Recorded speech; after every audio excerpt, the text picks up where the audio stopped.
Chapter 541. After another day, the road to the Shanjiang River Valley was opened. The army packed up their tents and set off. Ren Baqian was still thinking about how to make Ning Kaichen stay. After all, the situation in Tianjing Basin had to be kept a secret for the time being. Ren Baqian wasn't going to place his hopes on Ning Kaichen's tight-lipped mouth. In the end, he realized that Ning Kaichen didn't leave after taking the electric baton and didn't seem to have any intention of leaving. "Are you going to stay here?" Ren Baqian asked casually. "How can I go home in this state? Why don't you take me in?" Ning Kaichen wiggled his body flirtatiously.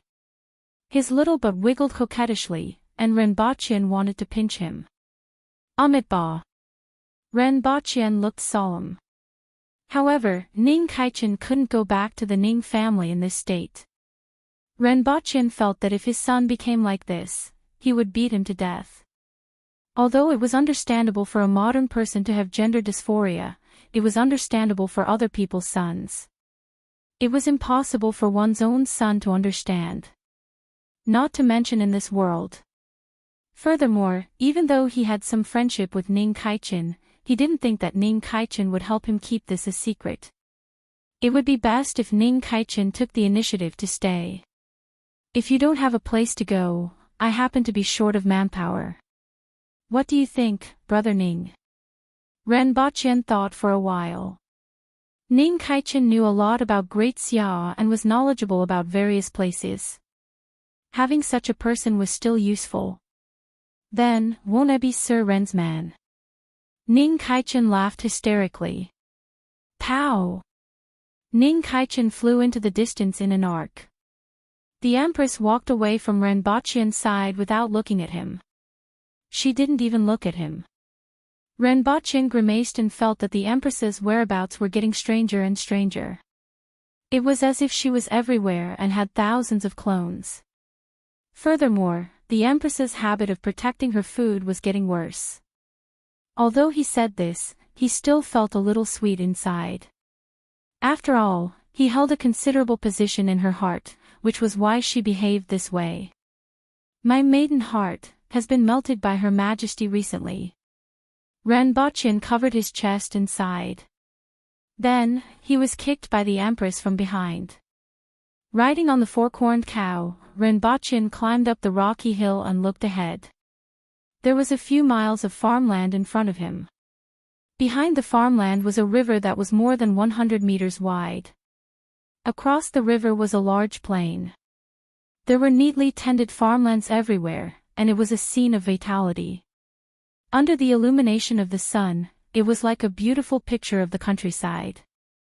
On the opposite side of the river, there was a hill that wasn't too big. An army was in formation, and their flags fluttered in the wind. Ren Baqian had long known about this army. After all, they had been entrenched here for 2 days, and they even put on a defensive stance. "Do they want to stop us with just these few troops?" Shi Huanya asked in disdain. "Your Majesty, the winged cavalry requests an order to attack and exterminate this rebel army to show the might of Dao's army," Gongjing requested for the order. "Approved.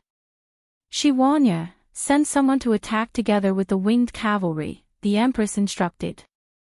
"Yes." The two of them excitedly went to prepare. Just as Ren Baqian descended to the plain below, a Baihu came to report, "Sir, the water level of Li River has dropped a lot since the last time I was here." "Oh." Ren Baqian glanced at this Baihu. He had come from the south to seek shelter, and his surname should be Qiao. If it was just a drop in the water level, he wouldn't have come to report like this. He was afraid that there was a problem. "How much has it dropped?"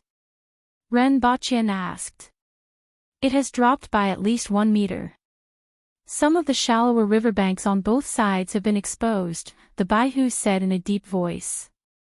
Ren Baqian immediately became pensive.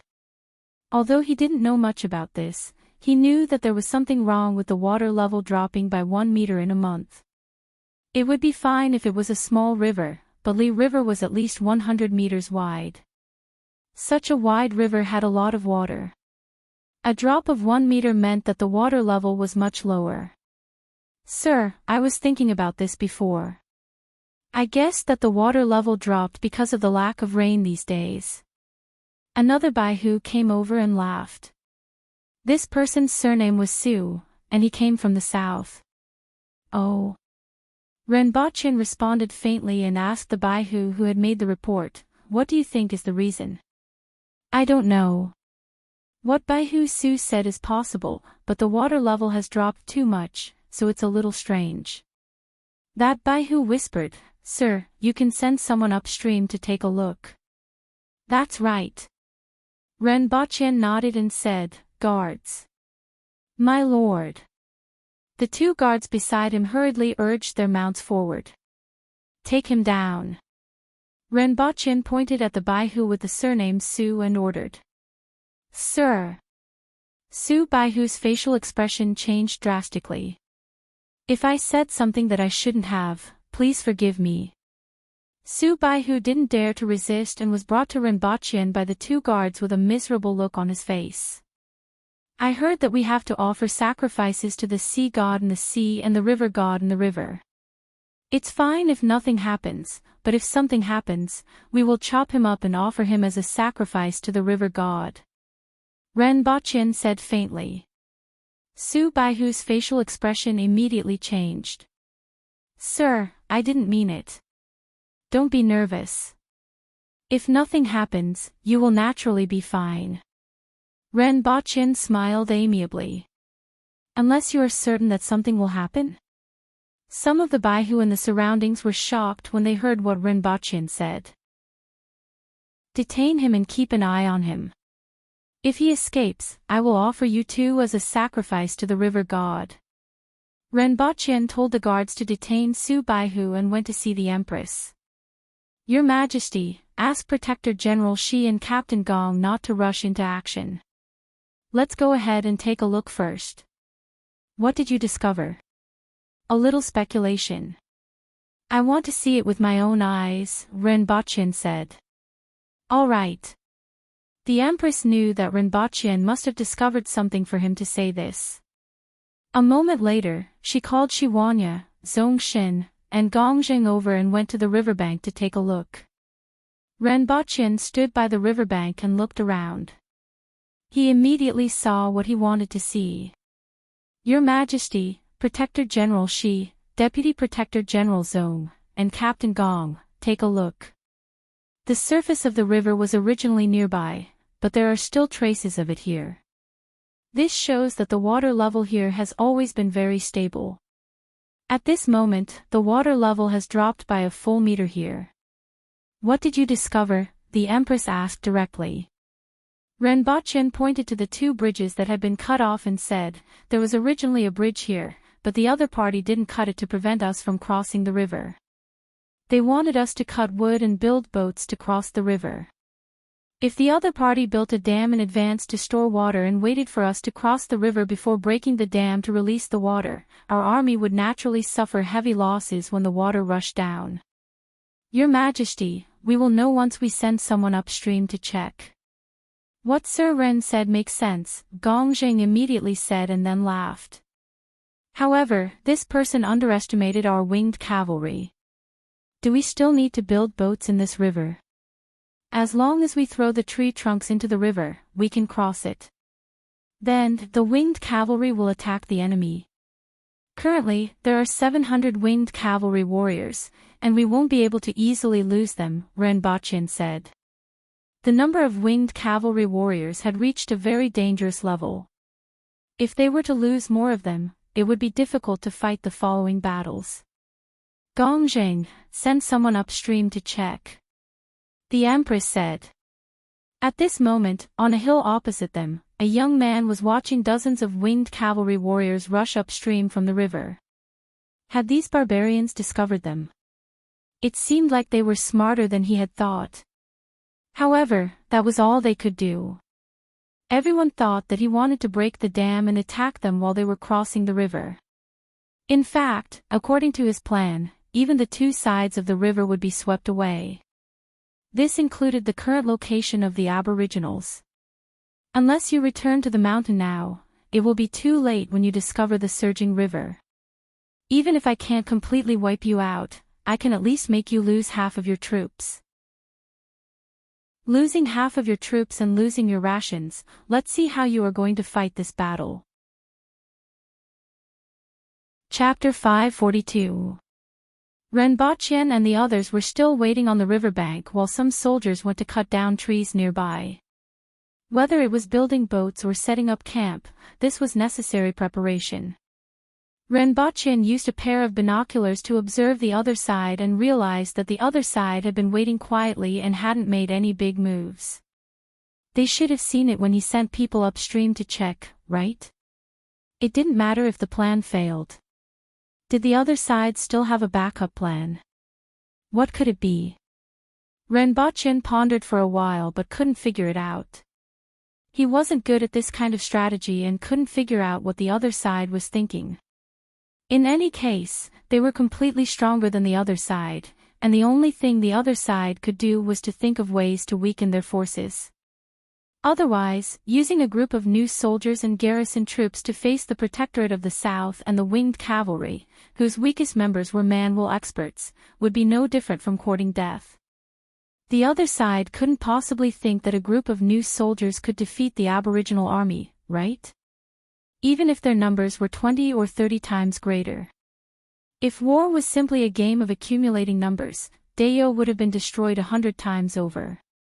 Therefore, as long as they were careful, didn't step into the trap, and avoided too much damage to their troops, they would definitely win this rebellion. They would deal with it as it came. Renbachien remembered someone saying that every outstanding commander was a coward. As such, they would think carefully, consider every aspect, and not miss a single detail. Renbachien felt that this made sense. He wasn't timid at all, so he was destined not to be an outstanding commander. Renbachien turned to look for Li Fu and quickly found Qing Yun's sword and Zhuo Qing. Now, the two of them were like King Kong on the left and right.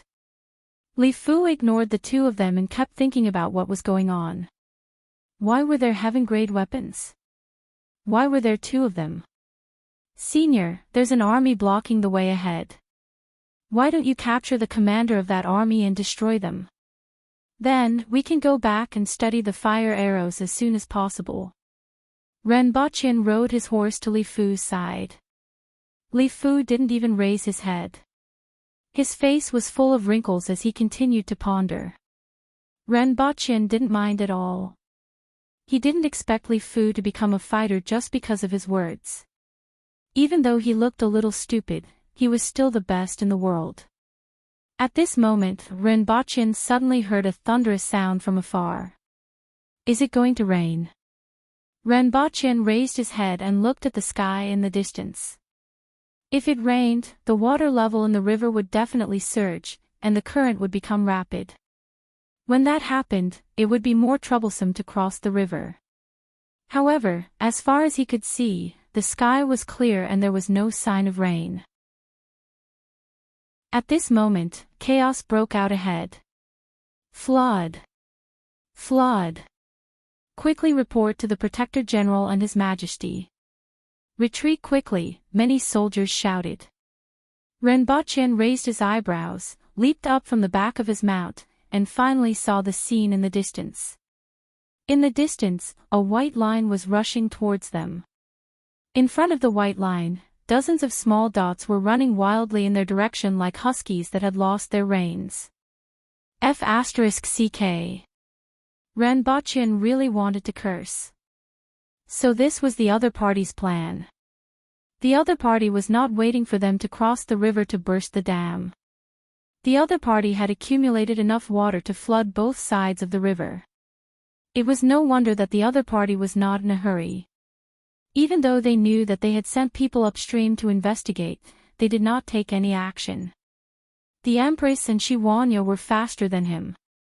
They had already leaped into the air and saw what was happening. They immediately shouted, "Everyone, retreat to the mountain and throw away everything. Everyone, retreat quickly. Don't panic. Quickly retreat to the mountain in order of distance, Shi Wanya shouted. Renbachyan landed on the back of the four-corned cow and looked at the hill next to him. The rear of the army was close to the hill, but some people in front were already close to the river and were at least 1.5 kilometers away from the hill. With the speed of a manual expert, it would take about 3 minutes to cover 1.5 kilometers. The white line that they saw just now would take at least 3 minutes to reach this place. It seemed like they could make it in time, but the problem was that there were nearly 10,000 people gathered in such a large area, and it was impossible to escape. Just like now. Renbachyan looked around and saw that the soldiers near the hill had quickly retreated up the mountain, but the area around him was in a mess. Even if Shi Wanya repeatedly shouted for them not to panic, chaos was inevitable. It would be fine if he had more time, but there was no time now. Whether it was water or fire, they couldn't wait for anyone. Kill! At this moment, a battle cry was heard from the hill again.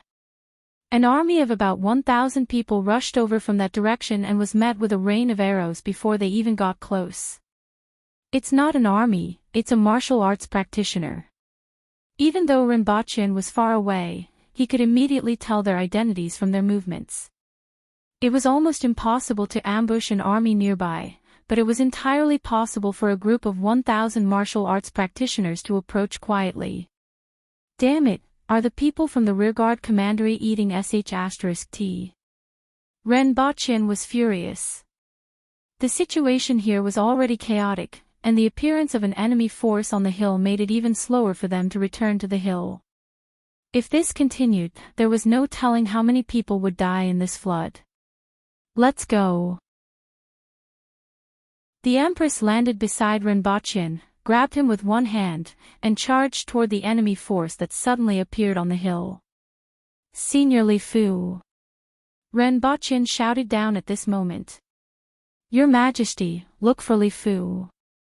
Otherwise, even if we kill the people on the hill, I don't know how many people will be washed away by the current speed. After hearing Renbachyan's words, the Empress looked for Li Fu in the air, made a turn, and landed beside him. Senior, please help. Renbachyan cupped his hands at Li Fu. I'm not going to get involved in the affairs of you little guys. Li Fu looked at him and shook his head. If we lose this battle, the South will be in chaos. Outside, there are the Chen nation, the Yun nation, and Great Xia eyeing us covetously. If there is an internal rebellion, how will we have the ability to develop technology and manufacture rockets? Senior, please help us. You don't have to attack the rebel army, just ask for help from these soldiers. When we get back, I will make a kite for you to fly in the sky. Renbachyan said quickly. Li Fu's previous strike had shocked him. If there was anyone who could turn the tide at this time, it would be this person. Li Fu hesitated for a while before nodding and saying, Fine, I will help you. Get the people to hide behind me. Renbachyan was overjoyed and quickly said to the Empress, Your Majesty, get those who can't return to the hill to hide behind you. Without another word, the Empress cupped her hands at Li Fu as a gesture of gratitude. She then got everyone to gather behind Li Fu. After everyone had gathered, the Empress carried Renbachyan and landed on a tree, closely watching Li Fu's every move. At this moment, the rebel army on the hill threw down a pile of corpses. After a short fight, only a small portion of them ran to the rear. Their goal was to delay the Aboriginal army for a moment, and they had achieved their goal. Renbachyan looked ahead and saw that the surging tide was only 100 meters away from them. A huge wave that was more than 2 meters tall rushed toward them with great power and rumbling sounds. Li Fu was facing this wave with his staff, and behind him were thousands of soldiers squeezed together. In less than a dozen breaths, the wave was in front of everyone. Li Fu stared at the wave in front of him with a solemn face. The dragon turtle rod in his hand instantly became 2 meters long, and he pointed it forward. Boom! The wave in front of Li Fu exploded in a radius of dozens of meters. Li Fu was satisfied with the effectiveness of this strike. According to his estimation, this strike should be able to create a radius of 100 meters. However, the next second, the flood came crashing down. Li Fu was shocked. How could the power of this strike be so weak? Following which, he shook out a sky full of rod shadows and pointed them in front of him.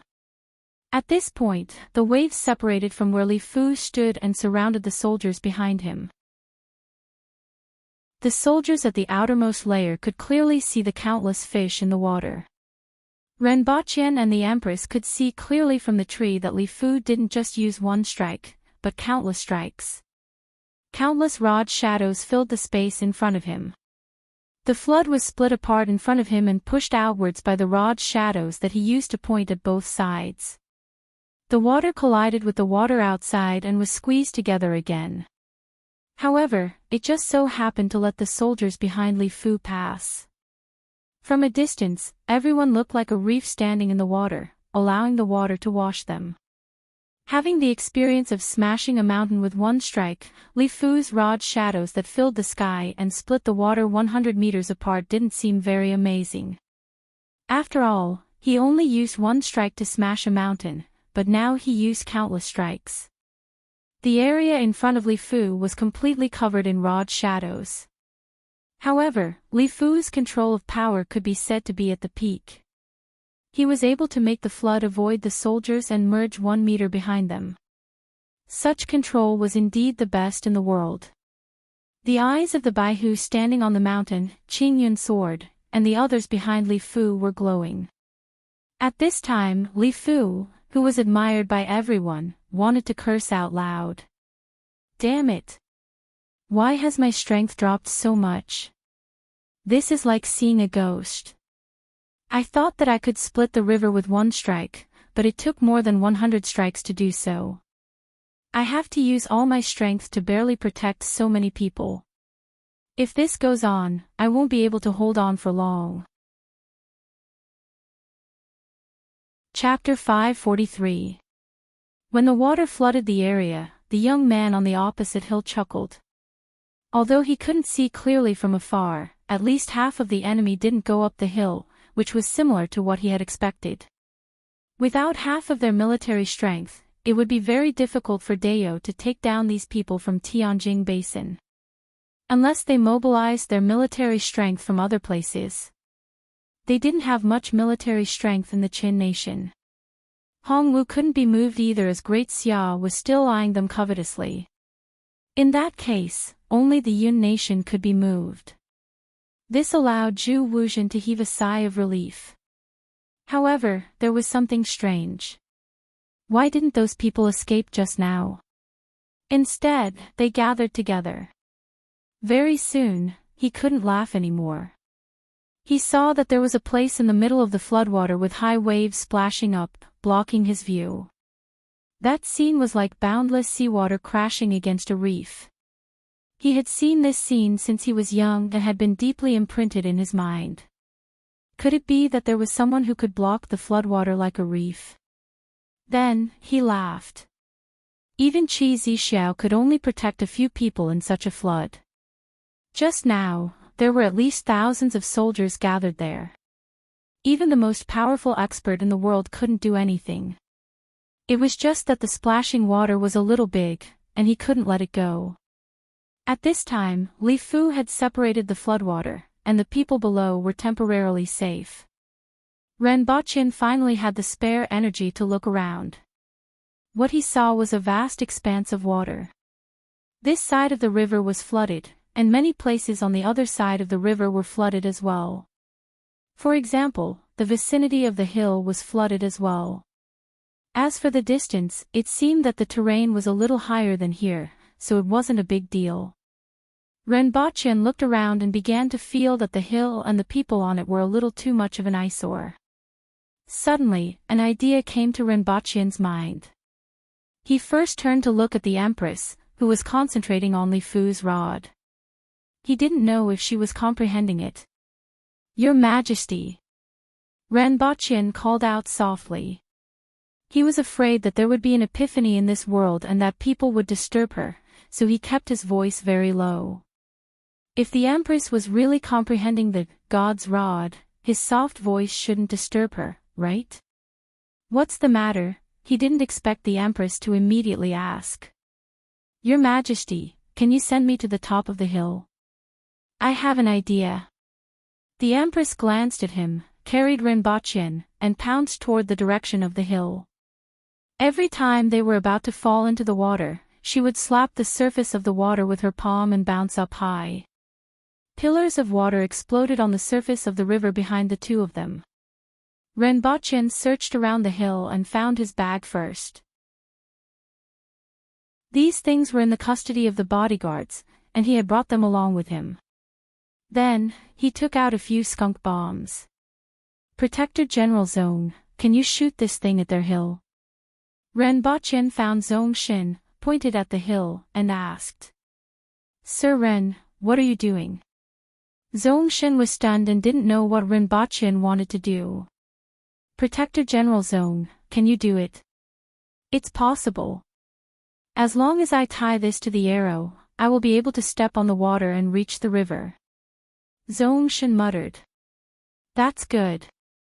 Rinpoche sneered. Come on, let's hurt each other. Tie this to the arrow. When you want to shoot, pull out the ring and shoot directly. You must be fast.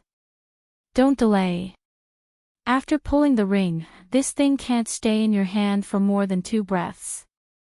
Rinpoche didn't want Zong Shin to end up like Shirhu. Zong Shin would fight him to the death. Alright, teach me. Zong Shin took the skunk bombs from Rinpoche's hands and then asked someone to bring him a bow and arrows. The bow that Zong Shin used was made entirely of metal. It was half the height of a person and the bowstring was as thick as a thumb. People would even believe that it was a city-guarding crossbow. An ordinary practitioner wouldn't be able to pull it at all. Zong Shin tied the skunk bombs to the arrows, changed his position, and adjusted his center of gravity. Then, he carried the arrows on his back and asked someone to bring 2 tree trunks that were as thick as an Aboriginal man's arm. They were chopped into 6 sections and clamped between his arms. Then, he leaped dozens of meters high from the hill.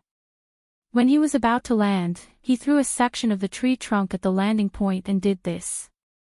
After a while, Zong Shin arrived at the original position of the river. After jumping up, he knocked an arrow and shot at the opposite side. He shot 3 arrows in a row. After landing, he bounced up and shot another 3 arrows. Then, when he landed, there was no place for him to stand on, and he plunged into the water. However, this current wasn't a threat to him. In the blink of an eye, he jumped out of the water with 2 big fish in his hands and threw them back when he was about to fall into the water. The 2 fish had already been pinched to death by him and were just enough for him to use as footholds. After the 2 fish, Zong Shin fell into the water again and caught 2 more fish to use as footholds. Finally, he returned to the hill. At this time, Rinpoche was looking at the chaos on the opposite hill with a pair of binoculars and smiling happily. Sure enough, the pain of others was the source of his happiness. Are you guys going to jump into the water, or endure it? It's better to endure it. I can still kill them again later. 2 minutes ago, Zong Shin had attracted the attention of the other party when he jumped up. Seeing Zong Shin throw the driftwood as footholds and jump toward them, the young man muttered to himself, "What are you trying to do?" It's Zong Shin, the Deputy Protector General of the Protectorate of the South. No matter what he's trying to do, he's only one person. The 2 of us are confident that we can protect Mr. Ning, the 2 elders beside the young man said as they looked ahead. Although they couldn't defeat him, they could still escape with him. This person had an important status, and his military tactics and strategies were admirable. If they wanted to defeat the Aboriginals, they needed to borrow his strength. No matter what, they couldn't let him die here. Thank you for your trouble, seniors. However, I don't think he's here to kill the general and seize the flag, right? Mr. Ning smiled. After he finished speaking, Zong Shin jumped into the river, jumped tens of meters high, and knocked an arrow. "Be careful, Mr. Ning." The two of them pulled Mr. Ning behind them and stared at Zhongshan in the air. Then, 3 arrows shot into the crowd. The other party didn't seem to have a target. One of the arrows wasn't far from him, but it wasn't aimed at him. Mr. Ning didn't think that the other party's target was him because he was dressed like an ordinary soldier. There weren't any important people in the other 2 arrows' locations. What is he trying to do? This question popped up in Mr. Ning's mind. Then, the smell of 100 years of aging and 82 years of old feces and other indescribable odors entered his nostrils. Immediately, he felt as if someone had hit him in the head with a hammer, and he saw stars. Then, he punched him in the chest, causing his lungs to contract, and he couldn't breathe in any air. Poison. Just as Mr. Ning said this word, he vomited. Then, the violent vomiting made him vomit out everything he had eaten. He even wanted to vomit out his heart, spleen, lungs, and kidneys. Then, his vision turned black, and he fainted. The faces of the 2 old men beside him turned green. When they smelled this odor, they immediately recalled their tragic experience. The smell was much stronger than before, and it was even more powerful. "Not good, retreat quickly." The 2 of them carried the fainted Mr. Ning and fled into the distance without looking back. Halfway there, they fell into the water. Mr. Ning woke up as soon as he fell into the water. Then, he choked on a mouthful of water. When he was lifted to the surface and smelled the pungent odor, he fainted again. As for the others, they felt like dying at this moment. Their eyes were seeing stars as they looked at the flood around them. To jump or not to jump? They had originally prepared a water attack for the other party, but now, they were completely trapped here. Chapter 544. The flood lasted for almost an hour before gradually receding. When the water level began to drop to his waist, Li Fu could no longer hold on. Fortunately, ordinary soldiers could completely resist the current momentum of the water. Ren Baqian was shocked when he saw Li Fu. Li Fu's hair and beard were stuck to his face was pale, and his eyes were lifeless. It was as if he had fought for 3 days and 3 nights and had been squeezed dry. He no longer had the demeanor of the world's #1 expert. "Senior, are you all right?" Ren Baqian asked cautiously. "Brat, you've harmed this old man. Stay away from this old man. Don't talk to this old man," Li Fu said weakly. "Ah." Ren Baqian suddenly realized that the world's most powerful expert was still a human. In the beginning, Li Fu's rod that could shatter a mountain made him feel as if he had seen a god. Seeing him in such a sorry state, for some reason, she felt secretly pleased. Although this feeling was unfounded, the other party had helped to protect thousands of soldiers. However, Ren Baqian was relieved that a deity had become immortal. After all, Li Fu was too strong, so strong that people could only look up to him. Even the Empress couldn't compare. "Senior, please have a good rest first. I'll get you some nourishing things like saber-toothed tiger penis, panda penis, wolfberry, epimedium, and desert cistanche to help you recover." Ren Baqian smiled eagerly. Where did all this nonsense come from? Li Fu was so angry that he blew his beard and glared at him. He might not understand other things, but how could he not understand tiger penises? He had not been close to a woman for more than 200 years. If he ate the whip of a sharp-toothed tiger, how could he sleep well? After seeing that Li Fu had found a place to lie down and rest, Ren Baqian looked for the Empress and said, "Your Majesty, although the soldiers are fine, the military supplies are all gone. Other than the winged cavalry's mounts, all that was left were the cows and goats that were sent over from Goose City. These cows and sheep had been at the back, but they were driven to the hill in time.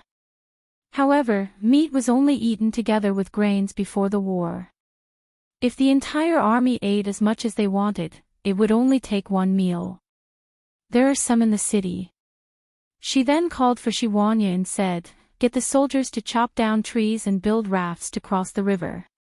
He then called Gongzheng and said, "Get the winged cavalry to get ready. When the water recedes, the winged cavalry will cross the river first. My request to you is that you don't need to defeat the enemy. You just need to stand firm. If they don't attack, don't take the initiative to attack." "Yes." After waiting for another 2 hours, the water began to recede. The original farmland was completely covered with mud, and a large number of fish were left on both sides of the shore. The big ones were even 3 to 4 meters long and had a mouth full of sharp teeth. Renbochin hurriedly ordered his men to collect the fish. At the very least, they would be able to roast the fish for dinner. If not for the fact that all the supplies were lost, and even the pot for stewing soup was gone, everyone could still have a meal of fish soup to drink. It was a pity that the martial artists of the pugilistic world who attacked just now were either dead or had fled. None of them were left alive. Otherwise, he could have found someone to test the poison on. However, most of the fish should be fine. He just had to pay attention to those that looked strange. When the shore on this side was completely exposed, there was still about a meter of water on the other side.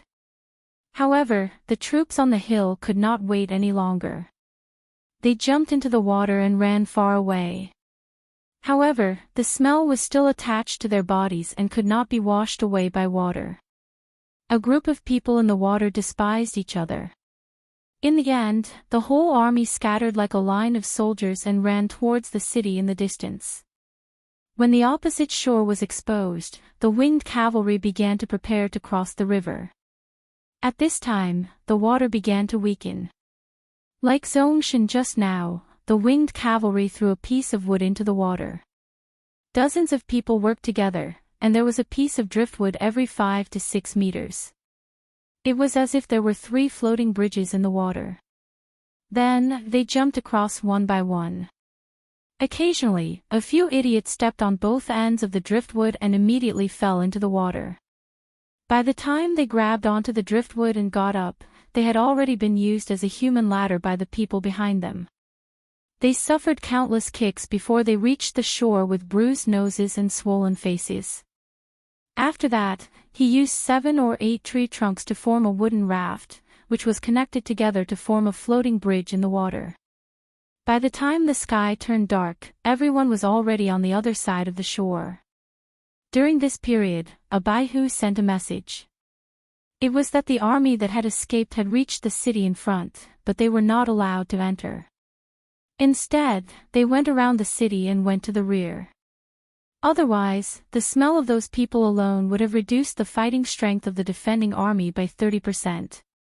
At the same time, the fighting strength of the soldiers attacking the city would also be affected. Not everyone could remain unmoved in the face of such a fresh smell. After everyone reached the opposite shore, the fish collected from both sides and 1/3 of the cattle and sheep were enough for everyone to have a full meal. The army began to advance during the night, and when the moon was in the middle of the sky, they reached the vicinity of the city that they had seen earlier. "Your Majesty, this is Shuang City. This is the territory of the southern metropolis." It is said that Xia Kun of the southern metropolis is in the city, and there are at least 100,000 soldiers in the city. Renbochin stood beside the Empress and pointed to the city in front. Under the illumination of the torches, the top of the city wall was filled with soldiers armed with bows and arrows, swords and spears. It was full of an austere atmosphere. On top of the city gate, a few people who looked like generals were looking in the direction of the crowd. They clearly knew that the aboriginal army was already here, but even with the help of the moonlight, they couldn't see too far. They could only vaguely see some silhouettes and hear the sounds transmitted by the wind. They could hear and know where they were, but they couldn't see anything. This made the people on the city wall feel a little depressed. On the other hand, the aboriginals could see everything clearly from the top of the city wall. Pass down the order to rest for 30 minutes and then attack the city overnight, the Empress instructed Shiwanya. Renbachian also distributed the grenades that they had brought this time. In the end, there were only 60 to 70 things that looked like smoke bombs. Renbachian looked at these things and immediately laughed. Previously, when he bought the grenades, he brought them along with him, thinking that they might come in handy. He didn't expect them to be put to use so soon. He found Gong Zhang and instructed him on how to use them so that he could distribute them. After 30 minutes, Shiwanya began to organize the soldiers. His loud voice pierced through the night sky, causing the people on the city wall to immediately become nervous. They are going to attack. Archers, get ready. Boiling oil, a person who looked like a general on the city wall ordered. The boiling oil that was previously boiling at the top of the city wall was immediately moved to the top of the city wall. Everyone's eyes were fixed on the darkness below the city wall. They could vaguely see silhouettes swaying in the darkness, muffled footsteps approaching the city wall, and loud shouts could be heard continuously. Each and every soldier nervously clenched the weapons in their hands, even though this didn't give them much sense of security. After these days of propaganda, everyone knew what kind of people were in the darkness. They were the savage barbarians. Everyone believed that the city would be massacred after it was breached. Whether it was for themselves or for their families, they had to go all out today. Even if they had to die, they had to take a bite out of the other party. The general at the top of the city wall picked up a torch and threw it forward, immediately illuminating a tall figure. Shoot! Everyone immediately shot the arrows in their hands in the direction that they had seen just now. A group of people who had emptied their bows immediately switched positions with the people behind them, and another batch of arrows rained down on the darkness. In the darkness, a large expanse of saber light also lit up, forming a mass of light and shadow that blocked the arrows. Hundreds of people quickly rushed to the bottom of the city wall. At the same time, dozens of cylindrical objects were thrown toward the top of the city wall. Lower your heads. Gong Jing shouted, and all the winged cavalry warriors immediately lowered their heads. Bang! Different from the explosion of a grenade, there was a loud sound that was accompanied by a strong light that exploded in the air. It was a blinding area of up to 30 meters, and it was in the middle of the night. Everyone was staring at the darkness closely, and the sudden flash caused even more damage. More than half of the people on the top of the city wall who were staring down only felt their vision go white, and then they couldn't see anything. This included some of the martial artists on the top of the city wall. All of them covered their eyes and howled, "I can't see anything."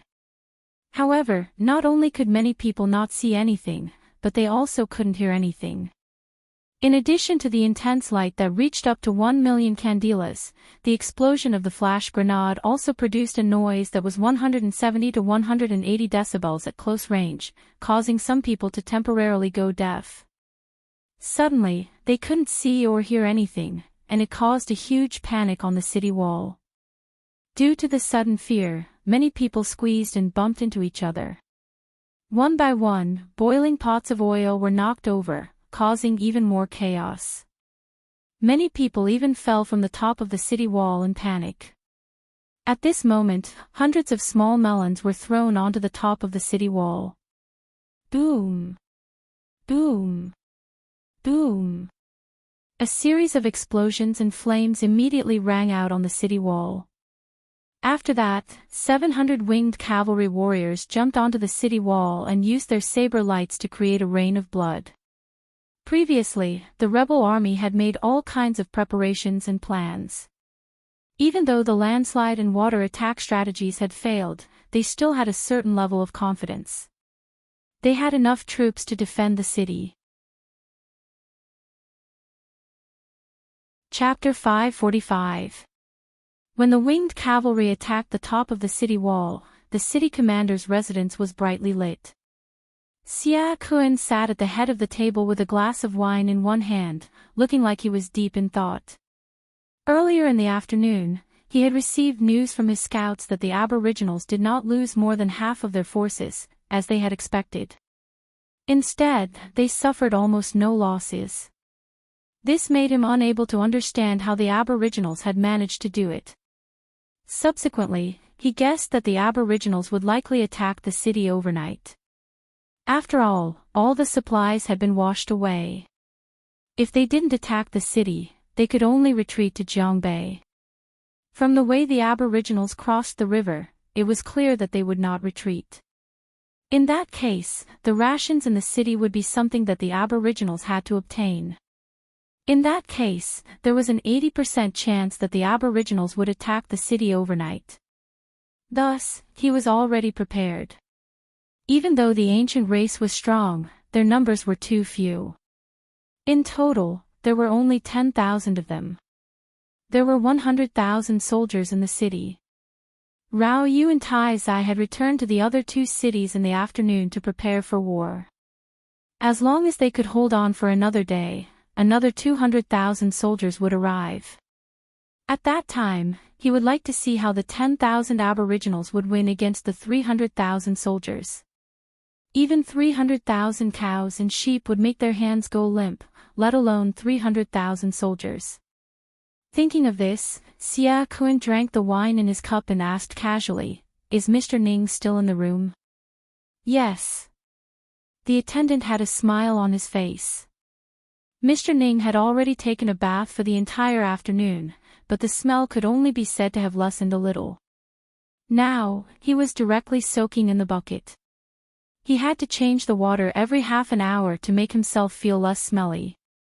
"Don't be slow," Xia Kun said faintly. Although neither of his plans had caused any harm to the Aboriginals, he felt that this was the will of the heavens. At the very least, if he were in the position of the Aboriginals, regardless of whether it was a landslide or a water attack, it would be enough to make him suffer heavy casualties. This was especially true for the landslide stratagem. First, he would use rolling logs, rocks, armies, and exotic beasts to draw the enemy's attention, while in reality, he would hollow out the belly of the mountain. To be able to come up with such a stratagem was enough to prove his strength. Needless to say, his identity was special. If they wanted to leave Tianjing Basin after winning, they would need the help of the Yun nation. Xia Kun pondered for a moment. Just then, a guard came in and said, "Everyone, the Aboriginals are attacking." "Got it." Xia Kun nodded. The ancient race's attack was inevitable. Now, they only needed to defend for a day and they would win. At this moment, a series of explosions came from the direction of the city wall. Xia Kun listened attentively. His expression did not change as he continued to wait for further news. In less than 10 minutes, there was a series of explosions outside.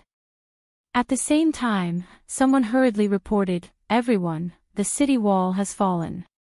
The entire eastern wall has been occupied by the barbarians. The pacifying barbarian general is dead." "What?" Xia Kun was shocked. His favorite moon reflection cup fell to the ground and broke into pieces, but he couldn't care less. How long has it been? The entire eastern city wall was occupied by the ancient race. How could he be so fast? What did Shueli do? However, before he could recover from his shock, another urgent report arrived. Report. The East Gate has been opened, and the Aboriginal army is charging in. General Jinbei is leading his men to stop them. Report. General Dingbei has been captured by the enemy. Report. Yi Dao's sect's leader and everyone else are dead. Report. The entire Liangshan sect is dead. Report. Scenic Mountain Rain Monastery and Wind Listening Monastery are all dead. Report. The enemy is attacking the city lord's mansion. A series of urgent reports made Xia Kun's face pale, and beads of sweat rolled down his back. How was this possible?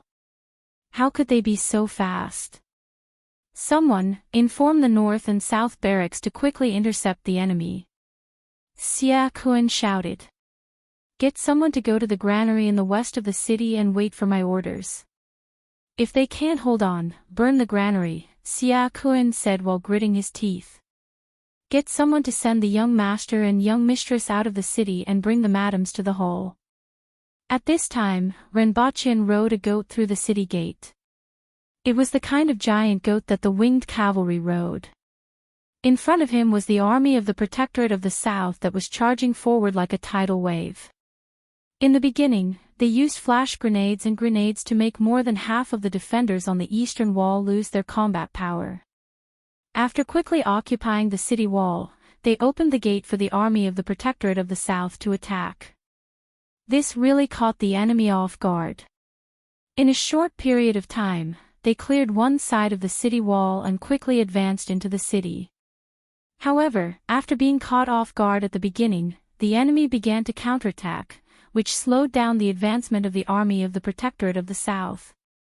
In particular, the entire army was crowded on 3 streets, which made their advance even slower. Fortunately, the weakest aboriginal soldiers were at the man-will level, and ordinary houses couldn't stop them at all. Many troops jumped onto the houses and advanced quickly. After reaching the left and right side of the enemy, they jumped down from the roofs and landed in the middle of the enemy troops to kill them. Occasionally, there would be a little accident. Renbochin saw with his own eyes a group of people jump onto a house next to them and then disappear. After a long time, a group of people came out of the house dejectedly. Someone, Renbochin called out. Sir! Get the people from the rearguard commandery to spread out and look for the enemy's granary. Don't let them burn or poison it, Renbochin ordered. As the order was passed down, many Baihu behind Renbochin rushed into the nearby houses, asked for the location of the granary, and headed toward the west of the city. Renbochin followed the army from afar and slowly moved forward. The corpses under his feet began to increase, and blood stained the entire street. The smell of blood was everywhere. Broken limbs and blood sprayed on the walls were everywhere. Amitabha! Renbochin sincerely chanted the name of Buddha from his mount. He didn't know if he would go to hell if he died because he couldn't even bear to kill a chicken. At this moment, the door of the house next to him suddenly opened, and a few people who looked like commoners rushed toward Renbochin with kitchen knives made of bone. Go to hell, you thieves!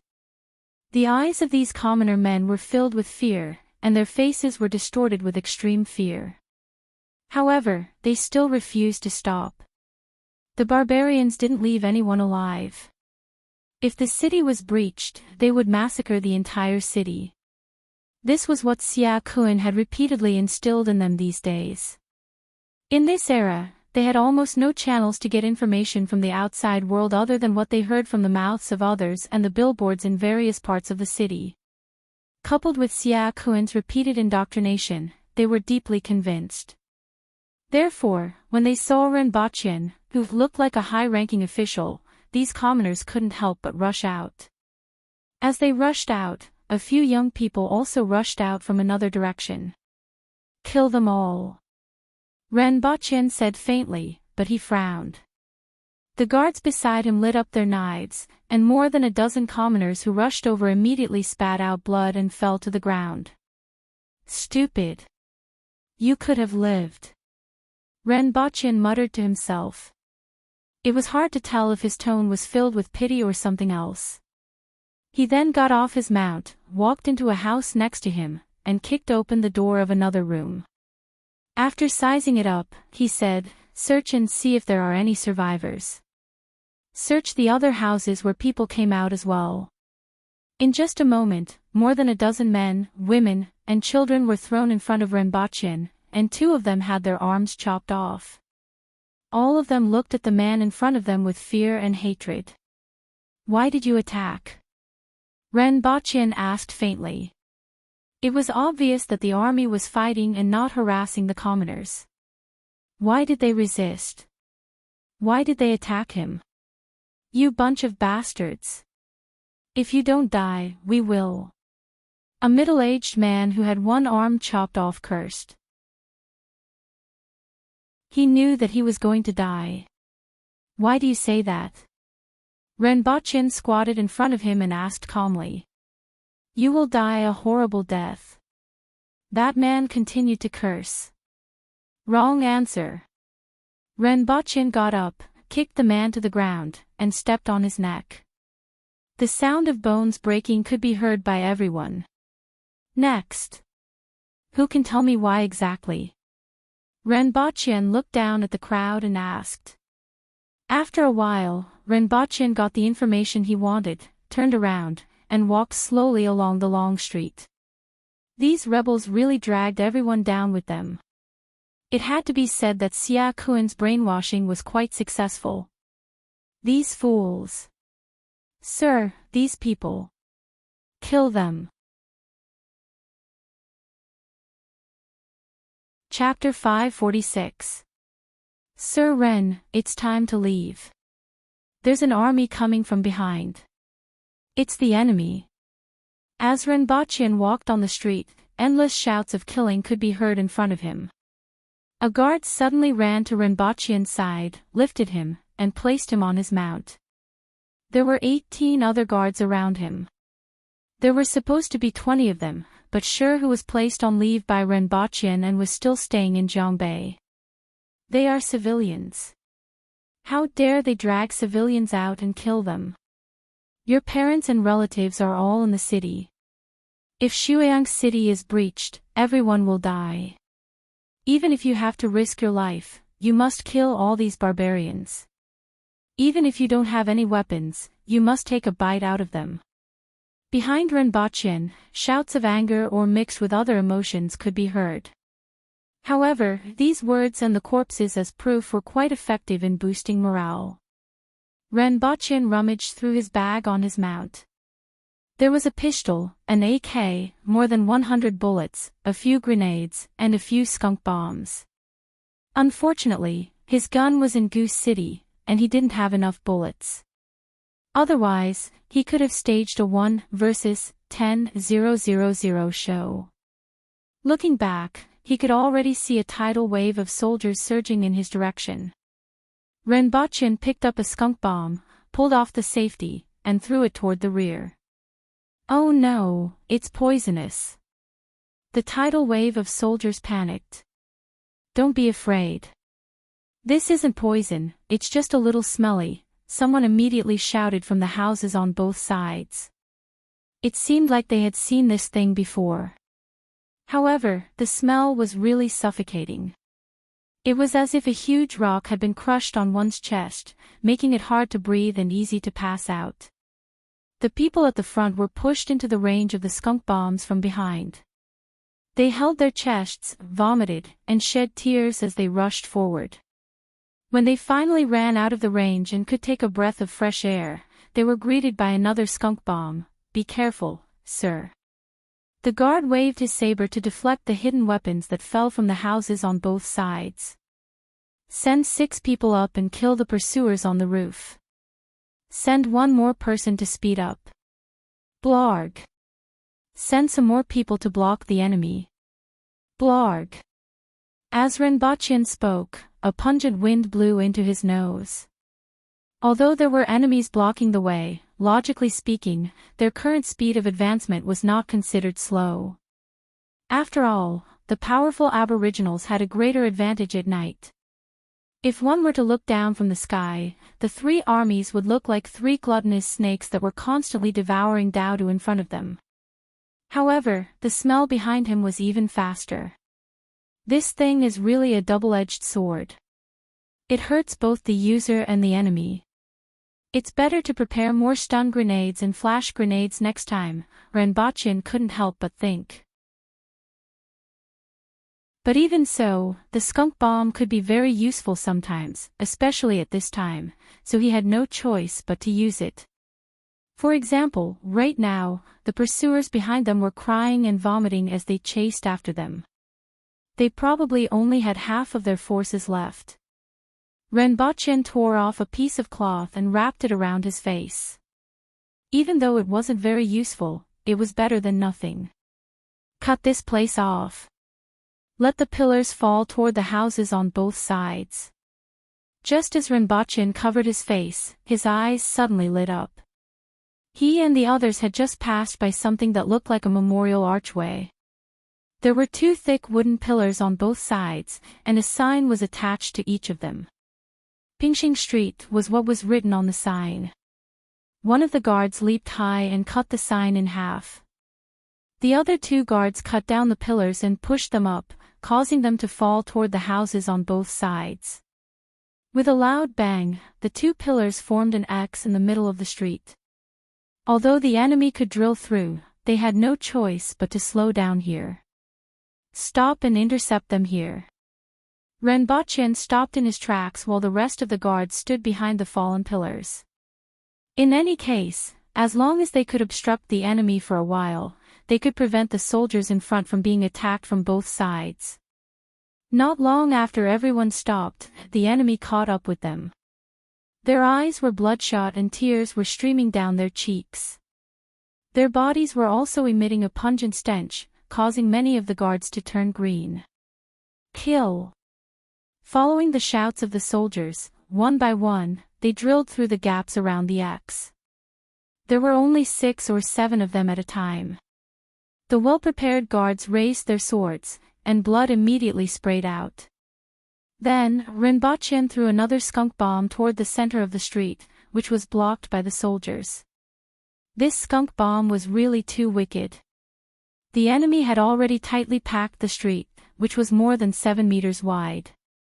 The front was blocked, the back was also blocked by their own people, and there were buildings on both sides. The suffocating stench filled this section of the street, and the enemy could only cry and vomit as they squeezed forward. When they finally squeezed to the front with great difficulty, they had already lost half of their strength. What greeted them were the steel swords of more than a dozen earth-will-level guards. Many of them hacked at the 2 pillars in front of them, but ordinary people could only leave scratches on them with bone swords. Get lost, I'll do it. A burly man squeezed out of the crowd and lifted a pillar. The others followed suit and tried to move the 2 pillars away. However, the pillars were stuck in the walls on both sides. When they tried their best to lift the pillars, they were greeted by several sword rays. Renbochin looked up and saw figures moving quickly on the roofs of the houses on both sides. Fortunately, those experts didn't take the usual route and were all on the roofs. That was why the street below was able to block the enemy for so long. Following a series of dull footsteps, Renbochin looked back and saw an army of a few hundred people rushing over. Sir Ren. They cupped their fists and greeted. I'll leave it to you. Stop them. Renbochin called for his guards to quickly withdraw, and the reinforcements immediately sent some people to block the enemy. Renbochin jumped down from his mount, jumped onto a roof, and looked at both sides of the street. Sure enough, they were also blocked from behind. In the distance, he could see densely packed torches rushing in this direction. If the entire city was a big piece of pie, then the Aboriginal army was a steel knife that directly cut into it. However, after the steel knife was pulled out, the pie behind the steel knife closed up again, leaving only a small gap. Seeing Renbochin appear on the roof, a few people who looked like captains immediately jumped onto the roof. Bang! Bang! Bang! Renbochin shot down the people who jumped onto the roof and threw 2 skunk bombs down. Seeing that many people were pointing their bows at him, he quickly jumped down. Let's go! Renbochin jumped back onto his mount and called out to the guards. By the time Renbochin and the guards reached the front, Qingping had already taken over the warlord's residence. Renbochin strode into the residence and saw more than a dozen women lying in the hall. The blood on their bodies formed a small lake below their bodies. Renbochin frowned and sized them up. He saw that the oldest of these women was about 40 years old, and the youngest was only a teenager. The injuries on their bodies were sword wounds. This wasn't done by the army. This thought immediately popped up in Renbochin's mind. The Aboriginals mostly used knives and mainly chopped. As a result, the places that they passed through were all severed limbs. Some of the generals also used heavy weapons such as broadswords, hammers, and maces. Since this wasn't done by the army, it must have been done by the Aboriginals themselves. According to the information he received, this was Siakuan's residence. In that case, were these people killed by Siakuan? Looking at the appearance, age, and attire of these women, they were probably Siakuan's wife and daughter. This person was vicious enough to not forget to kill his wife and daughter before escaping to prevent them from falling into the hands of the enemy. Chapter 547. Today, my hands were cheap. I took a look at the book review and comments section. Really, for an author, it was really cheap to look at the book review and comments section. This was because there were always various reasonable or inexplicable comments in the book review and comments section. If you asked any author who wasn't a standalone author, they would definitely receive such an answer. In the book review and comments section, some people said that the book had no main plot, some people ridiculed, and there were even people who criticized me for saying that this book was a type of Tianwen. I only wanted to say one thing: no main plot. Isn't recovering Tianjin Basin the main plot? If we don't recover the people here, do we rely on the Aboriginals to develop technology? In my setting, this part of the content is part of the main plot. As for the rest, I'm too lazy to explain. You can think whatever you want. In fact, I don't even know what the main plot in your hearts is. I'll tell you my story. How you view this story, whether it's good or bad, is up to the readers. In addition, there were some people who read pirated versions and then came here to criticize the original version. I didn't want to say anything about how much a book cost per month. Even though I couldn't do nothing when the readers who spent money to read the book criticized me, I still had the intention to communicate with them. However, there were also some people who had the mentality of bandits: if there are free things, why spend money? Since they had become bandits, they shouldn't jump out with a clear conscience. If they felt that the book wasn't good and wasn't worth spending money on, they could choose not to read it. No one would force them to read it. Chapter 548. Oh. They went back halfway after coming out. Renbochan looked at the contents of the paper in front of him and muttered, "How did you get the news?" On this piece of paper was the whereabouts of one of the leaders of the rebel army, Tai Zai, the son of the former chief of the North Alliance. They set off on the night the Aboriginals attacked Shuiyang City and returned halfway the next day. It seemed that they had received the news of Shuiyang City being breached. He was sent to persuade the rebel army to surrender.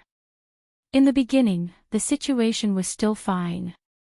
Later on, as the news of the surrender spread, the rebel army began a large-scale manhunt. Some of them were killed, while some escaped and went into hiding. This person hid in time. "I just got in touch with him," Zwoleng said in a deep voice. "Where is he?" Renbochan asked. "He didn't come back. This person is now a lieutenant under Tai Zai." When the army crossed the river, many people who were in hiding came to Shuiyang City. He was the one who brought the news back through others. Those people who didn't surrender but didn't recognize him. Did he use some means to hide his identity?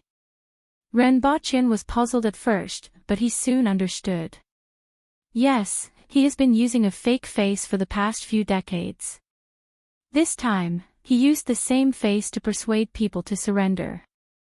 When he sensed that something was wrong, he immediately changed his identity. "I just found out about this," Zhuoqing said, sounding a little incredulous. This person wasn't a nobody, but he had been wearing a fake face for decades without anyone noticing. If it weren't for this incident, perhaps no one would have noticed. This was really amazing. He's a talent. What's his name? Renbochan was a little happy. Such a person could be very useful. Renbochin immediately thought of letting this person train spies in the future.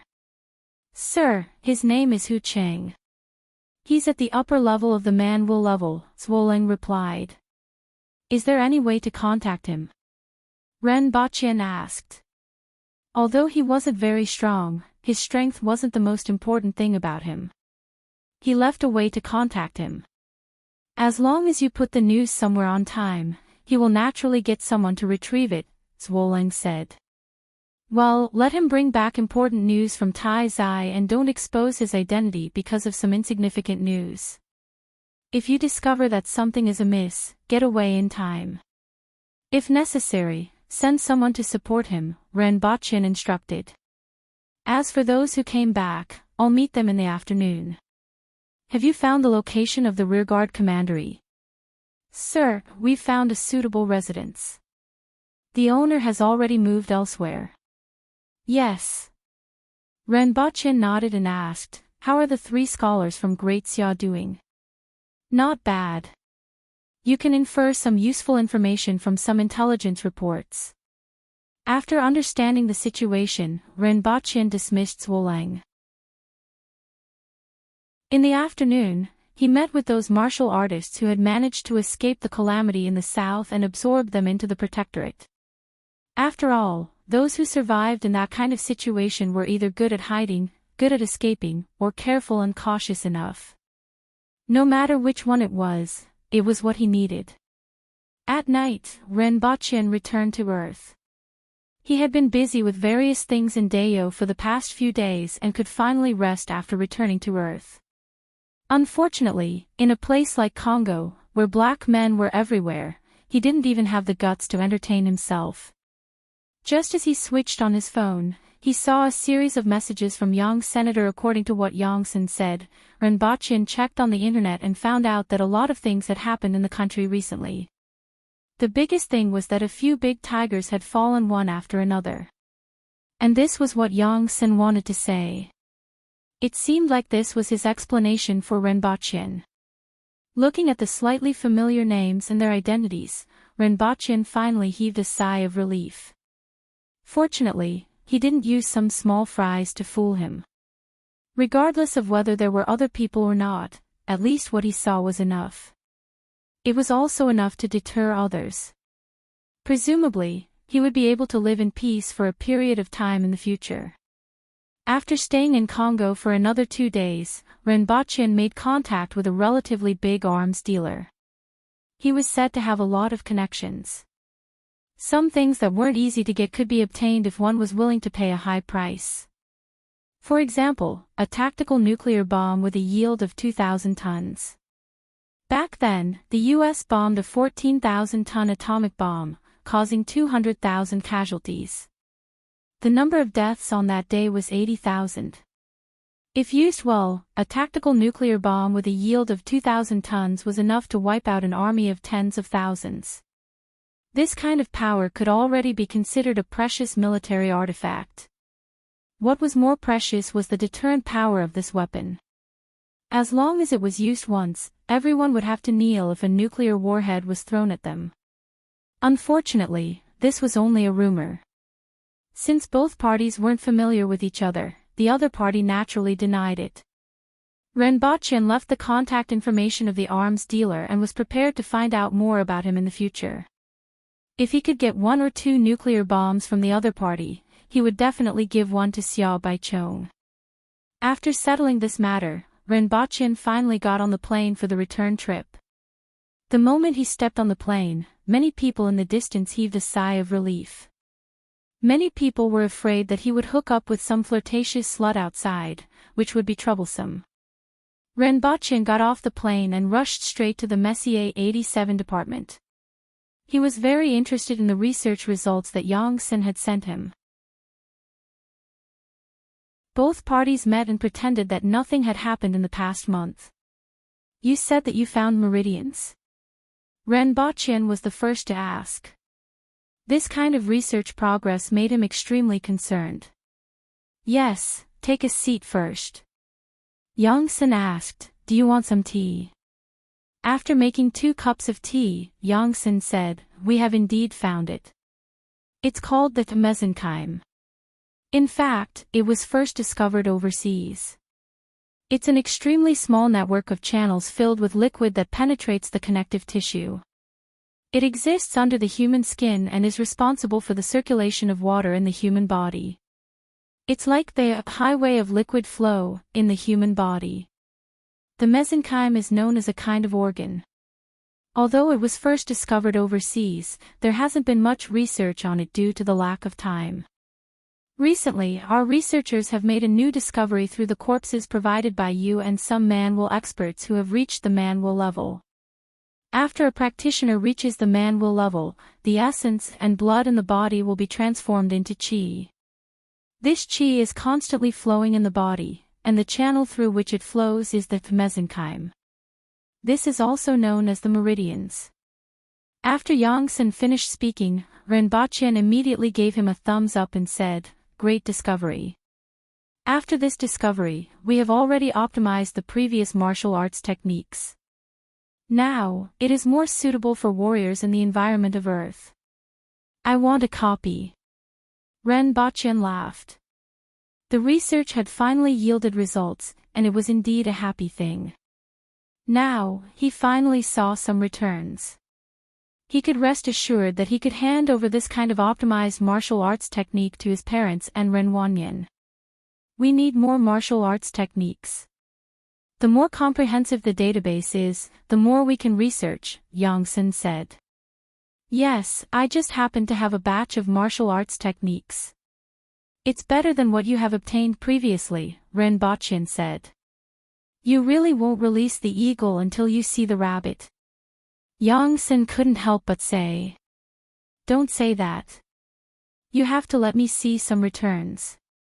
After all, compared to what I have given you, what you have given me is already very little. Furthermore, this batch of things was indeed obtained recently. You also know that I have been at war recently and have just raided a large number of sections. Rinpoche laughed heartily. Oh. Yongsan immediately revealed a look of extreme interest. I won't say much. Anyway, I do have a batch of secret manuals. I will pick out a portion and bring it to you. Rinpoche waved his hand. He didn't want to talk too much about Dayo. We also need the corpses of experts. The samples are still too few, Yongsan immediately said. Chapter 549. Sir, you are back. The 6 of them were pleasantly surprised to see Rinpoche. Where is Her Majesty? It's Big Boss and Second Boss. Her Majesty has conquered Shuiyang City and is busy suppressing the rebellion, Rinpoche corrected them. It's a pity that we can't follow Her Majesty into battle. They felt that it was a pity that drinking here wasn't as fun as chopping people's heads off. Your teacher has gone back for the new year. You guys can stay here for the time being. 2 of you, come with me, Rinpoche instructed as he went to change his clothes. He didn't go back for the new year last year, and it was time for him to go back this year. The main thing was to bring back the improved martial arts manual that he had just obtained. Rinpoche first called Renwanyan to confirm that he would be at home for the next 2 days before leaving with the 2 winged cavalry warriors. Although it wasn't really necessary, these winged cavalry warriors still wanted to see the outside world. After all, they weren't brought here just to be gatekeepers. It had to be said that bringing 2 winged cavalry warriors out would reduce the number of people turning their heads and the deterrent effect of going out with the Empress. While they were on the plain, the 2 winged cavalry warriors kept looking out of the window. Their eyes were wide open, and they kept muttering, "Oh. Oh. Ah. Oh." Looking at the stewardess' expression as if she had been molested, Rinpoche wanted to throw these 2 shameful fellows out of the plane. After spending some time returning to the neighborhood, Rinpoche sighed for a long time downstairs. When he went upstairs and knocked on the door, he was surprised to find a family that he didn't know at all. The other party was also at a loss when they saw Rinpoche and the 2 winged cavalry warriors who had the word thugs written on their faces. Renbochin only found out after a call that his family had moved and rented out their old house without him knowing. Dad, tell me the truth. Am I your biological son? Renbochin asked in astonishment. You finally asked this question. Renbochin's father lamented on the other end of the phone. The little baby that I got for topping up my phone has grown up in the blink of an eye. Dad, does my mom know that you are so mischievous? Renbochin grinned. After asking for the address, Renbochin finally found his house after more than half an hour. You still know to come back. Where's your girlfriend? Is he here yet? When Mama Ren opened the door and saw him, 2 of her fingers stuck to his ear. She even stretched out her head to look for the lady in red that she had seen previously. In the end, she saw 2 bears and was immediately shocked. Ha! Who are they? Well, I'm considered a bodyguard, Renbochin replied casually and turned around to greet them. Come in. Mama Ren brought him into the room and asked softly, where did you find these 2 people? Can't you find 2 decent ones? These 2 don't look like decent people. Don't worry. Although he looked a little fierce, he wasn't a bad person. They used to be soldiers. Oh. Only then did Mama Ren feel relieved. Renbochin fooled his mother and went out to greet his father and younger brother. He got the 2 uneasy winged cavalry warriors to sit down at the side before he sized up the house. The house was on the 5th floor of a newly built district. It was a large flat with 4 bedrooms, 2 living rooms, and 2 bathrooms. It was about 200 square meters. The decorations were simple, mainly in dark colors, looking a little old-fashioned. However, the house that his parents lived in was whatever they wanted. Mom, Dad, Wanyan, I have something to tell you, Renbochin said after looking around the house. Why? Are you getting married? Papa Ren asked in surprise. I'm the last to know. Renbochin was speechless. Let's get down to business. When are you getting married? Mama Ren couldn't help but ask. In another 2 or 3 years, Renbochin said helplessly. In another 2 or 3 years, your classmate's son will be in primary school. We won't be able to help you take care of the child, Mama Ren said sourly. Renbochin paused for a moment. He really did have a classmate who got married after graduating from junior high school. His child should be around 7 or 8 years old now. Even if his son reached the Earth will level in 1 more year in Dayo, married the Empress, and had a child, it would still take at least 2 years. That would be 6 years on Earth. Let's get down to business. Renbochin threw these thoughts to the side. Papa Ren and Mama Ren could finally sit on the sofa and listen to him. Now, the nation has sorted out the ancient books and researched the cultivation method. Although it can't make you immortal, it can strengthen your body and prolong your life. I have practiced Tai Chi, and your mom can do square dance. Papa Ren looked like he thought Renbochin was going to say something, but it turned out to be this. It's not the same. Renbochin shook his head. He raised his hand and smashed the coffee table in front of him, smashing it into pieces. Papa Ren, Mama Ren, and Ren Wanyan were shocked. This coffee table was made of solid wood that was 6 centimeters thick. Even if it was smashed with a hammer, it would have to be a large one. Renbochin actually smashed it with his bare hands. That's basically it. Strengthen your body and prolong your life. At a certain stage of cultivation, it's entirely possible to live to 150 or even 200 years old, Renbochin said. You're not bluffing. The 3 of them still felt that it was a little unbelievable. They knew what Renbochin was like originally. However, in recent years, he had become a little unrecognizable. Being rich was one thing, and it was still within an acceptable range. However, the scene in front of them was a little scary. This slap on the coffee table. If it were to be slapped on a person. It was scary just thinking about it. If this kind of martial arts is spread, it will have a great impact on society, so it won't be made public for the time being. However, some people have already started to practice it, especially in the military and some special departments. So what you mean is, I brought it back for you to practice. Don't you have any confidentiality rules? If others find out, you don't have to worry about this. However, you can only practice it yourself and can't pass it on to others. Don't leak it, including my 7 aunts and 8 aunts. If it gets out, I will be in some trouble, Renbochin said faintly. The nation wasn't ready and wouldn't make it public for a while.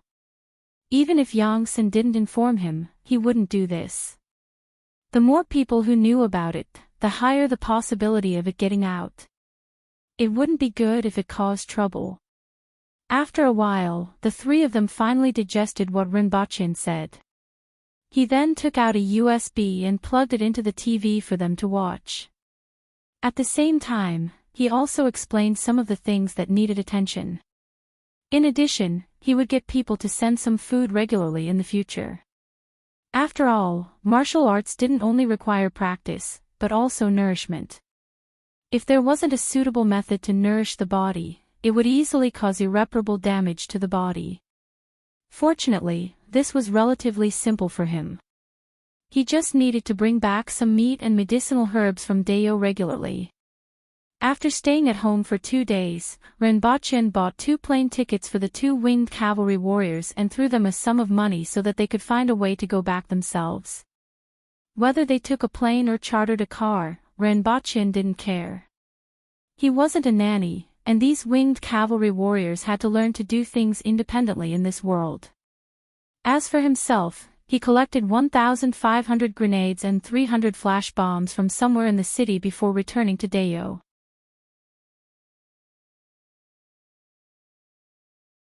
Chapter 550. After the Aboriginals occupied Shuiyang City, the people in the city experienced despair at the beginning. After Renbochin got people to shout throughout the city, they gradually calmed down after a few days. Although they were still afraid and at a loss for the future, it seemed that these barbarians didn't kill anyone on sight as they had previously thought. Although there were still people who were captured and beheaded from time to time, these were the people who had hidden rebel soldiers in their homes. The ordinary people weren't affected much. This made many people heave a sigh of relief. They prayed every day that such days would continue and that these barbarians wouldn't become beastly and raise their butcher knives against the commoners. If it wasn't for the fact that they couldn't leave the city, many people would have wanted to leave the city to hide. After 3 to 5 months, they would be able to see clearly. Sir, there are a total of 73 households harboring rebel soldiers, and 6 of them are wealthy families. Zhuoleng handed a list to Renbochin. Renbochin took it, scanned it, raised his head, and asked, "Why do you think this is so?" "Sir, I don't understand." Zhuoleng lowered his head. "Why do you think these people risk their lives to shelter the rebel soldiers?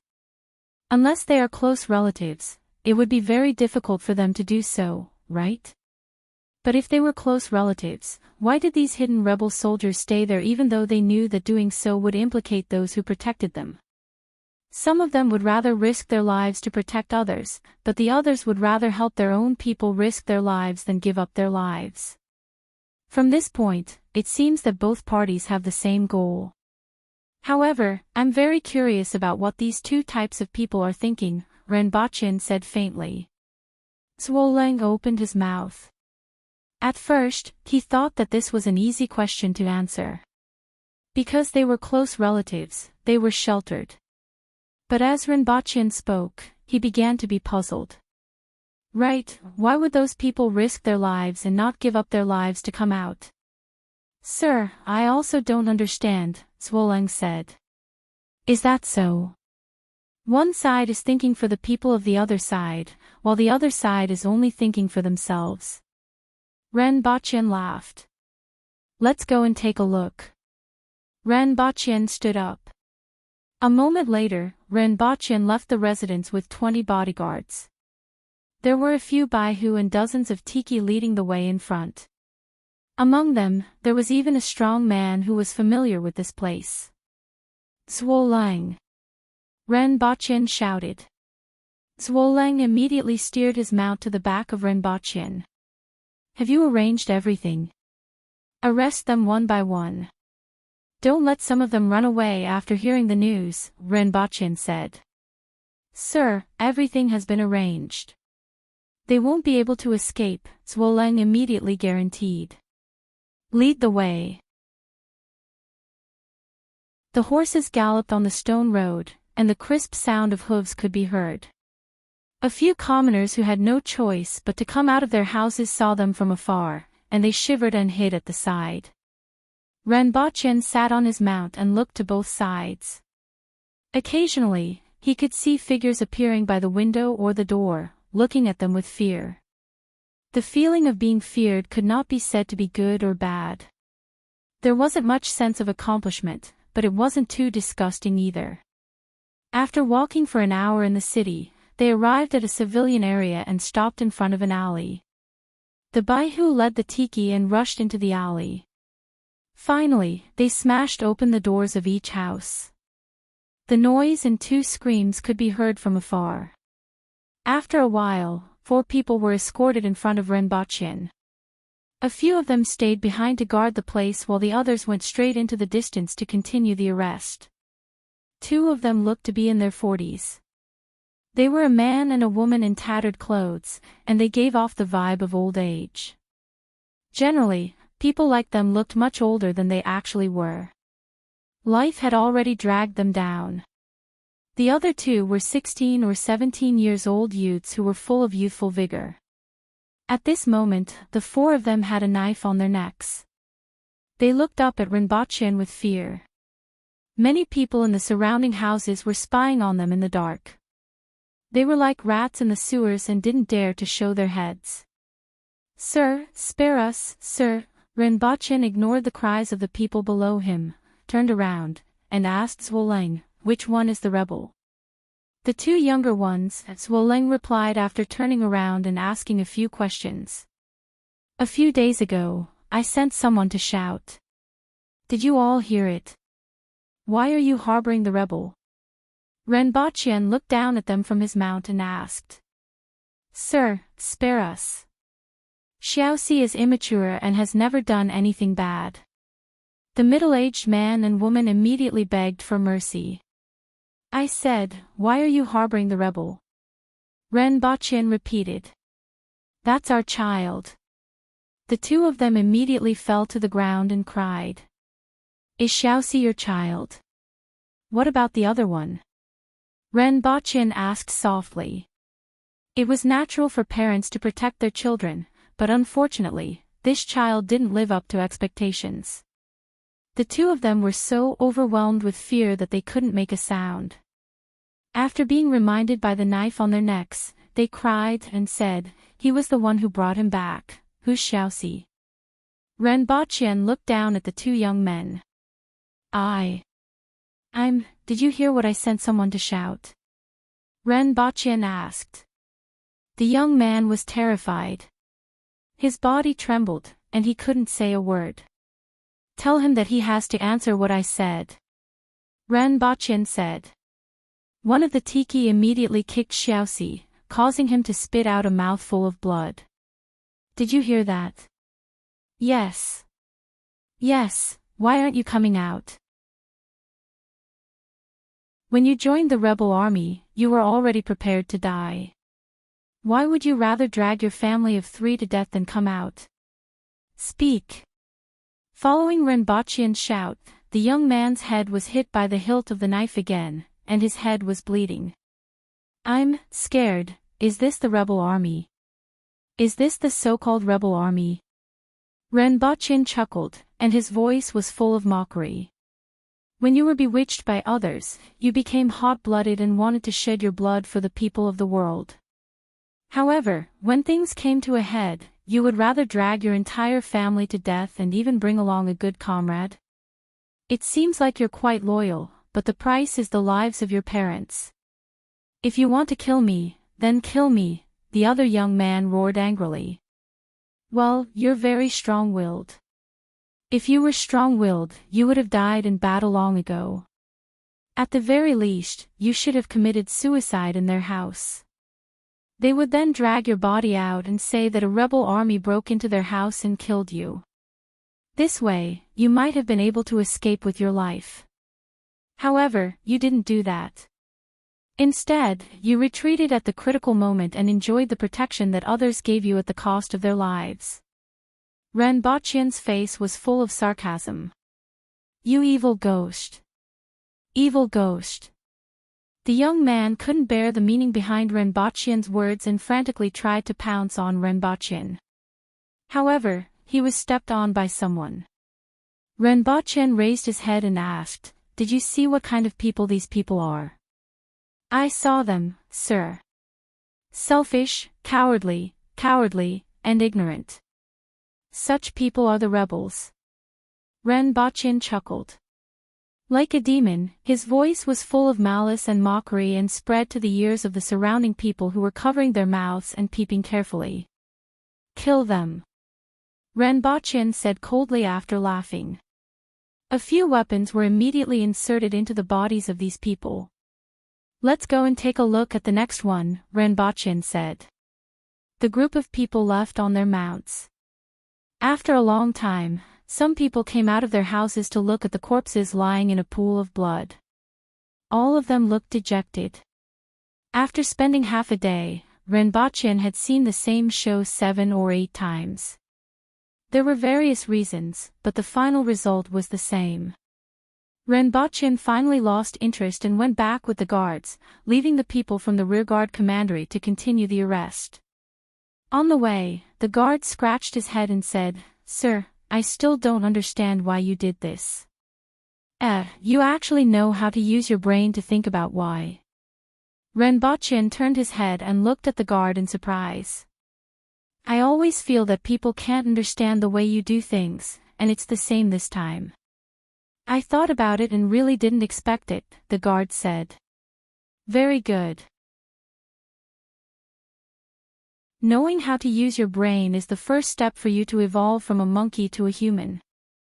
Renbachian praised. "Monkey?" The guard scratched his head and didn't know what relationship he had with monkeys. "Of course." Renbachian then slowly said, "On the one hand, I'm really curious. On the other hand, I also wanted to make an example out of these people. At the same time, I wanted to expose their hearts to others. This way, some people will think twice before doing something stupid again and see if it's worth it."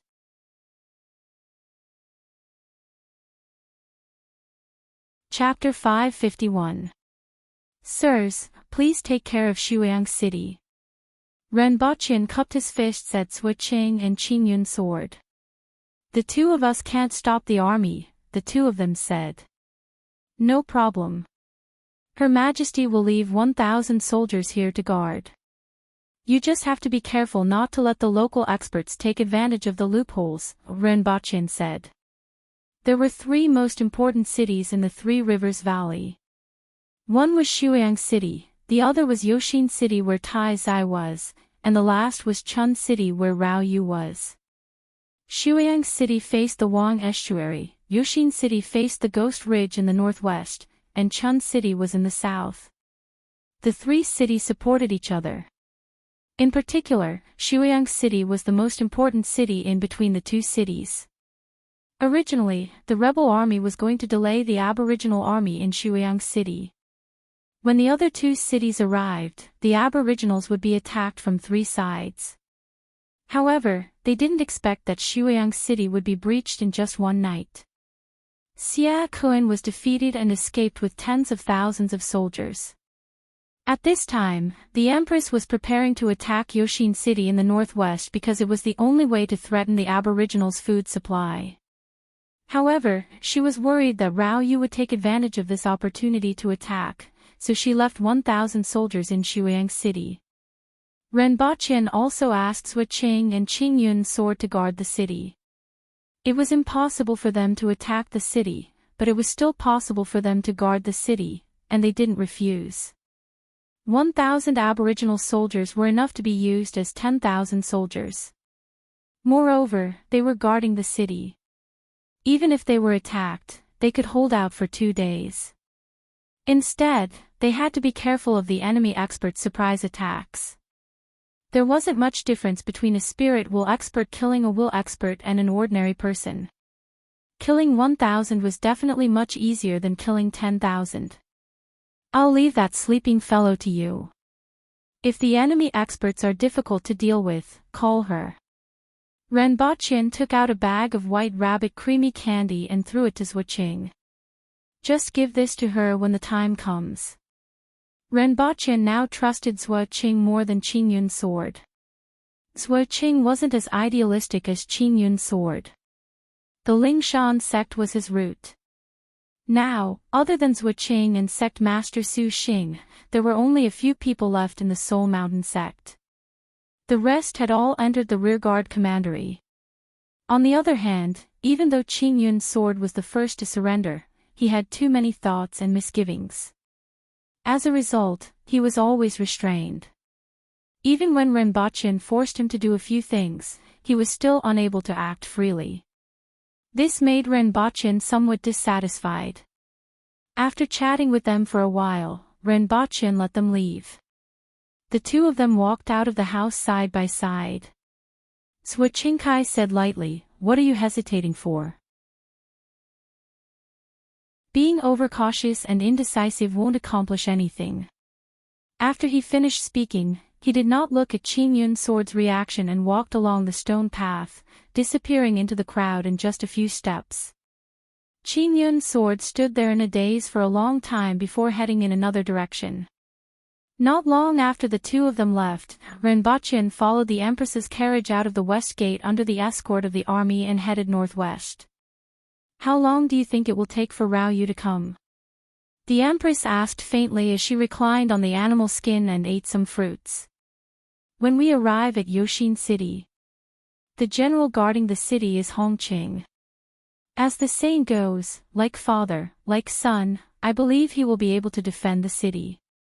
Moreover, your Majesty has left 200 of your sharpest knives for him, which should be enough to deal with most situations." Renbochin laughed. Furthermore, he had left so many skunk bombs. As he spoke, his gaze swept across the Empress's exquisite body, which was wrapped in a red muslin. The Empress said in an eerie voice, "If you continue to look, I will gouge your eyeballs out." She even licked her lips as she spoke, which made her look even more seductive. It was the complete opposite of her tone, which made people feel as if they had been doused with a bucket of water from a well. "Your Majesty's appearance has already been engraved in my heart." "Unless I gouge my heart out," Renbochin said as he covered his chest. Qin Yuan and Hong Luan stuck out their tongues. Sir Ren was still the most daring. The Empress glared at him fiercely. She liked and hated shameless Renbochin at the same time. "You dog," the Empress said with a soft voice and a soft gaze. Even though she said such vulgar words, her soft voice made people's hearts burn. "Your Majesty, where did you learn this?" If the officials in the imperial court heard this, they would definitely skin me alive. Renbochin looked at the Empress's suddenly gentle face and asked with a smile. His fingers danced on the ground and jumped onto the back of the Empress's hand. Then, the guards at the side saw a person fly out of the imperial carriage. "Damn it!" Renbochin sat back on the four-corned cow and muttered to himself. "You were the one who seduced me, yet you kicked me out. Your tricks are getting more and more sophisticated." After walking for half a day, everyone stopped to rest at noon. Lunch was 4 fist-sized coarse grain dumplings and a little meat soup. Not long after everyone started eating, the periphery began to become chaotic. "What's the matter?" the Empress asked with a frown. "Sir Ren. What happened?" Hong Luan asked Renbochin. "I will go and take a look." Renbochin was about to go forward with a barbecued meat bun in his mouth when a Baihu ran to his side and said, "Sir, a large number of poisonous insects have appeared outside." "What happened?" It should be the insect soldiers of the 6 doors. Since they are insect soldiers, there must be someone controlling them. Find them and kill them. Ren Baqin said coldly. He had heard a little about the 6 doors, so he immediately calmed down. He walked forward as he spoke and found a tall figure standing outside the crowd, Qing Ping. He waved his long saber, and the ground in front of him seemed to have been plowed. All the soil was turned up, and masses of yellow and green liquid burst out of the soil. Ren Baqin looked ahead with rapt attention and finally saw clearly. The ground in front of him was covered with snakes and insects of all sizes wriggling on the ground. There were spiders, snakes, centipedes, and unknown insects. It was colorful and densely packed, and it was disgusting. In particular, the rustling sound they made when they crawled made people's scalps go numb. Captain Qing, these insects should be controlled by someone. Listen and see if there are any strange sounds. Ren Baqin said from behind Qing Ping. After speaking, Ren Baqin listened attentively, but there were no strange sounds at all. There was only the rustling sound of crawling everywhere. Qing Ping slashed again, listened attentively, and then frowned. Obviously, he didn't hear anything either. Anyone who can find out who is controlling these poisonous insects will be rewarded handsomely. Ren Baqin shouted to the people behind him. Sir, they might not be directly controlled by someone. A Baihu stepped forward and said. I found this. As he spoke, he took out a plant with fragmented yellow flowers in his hand. What's this? Ren Baqin asked.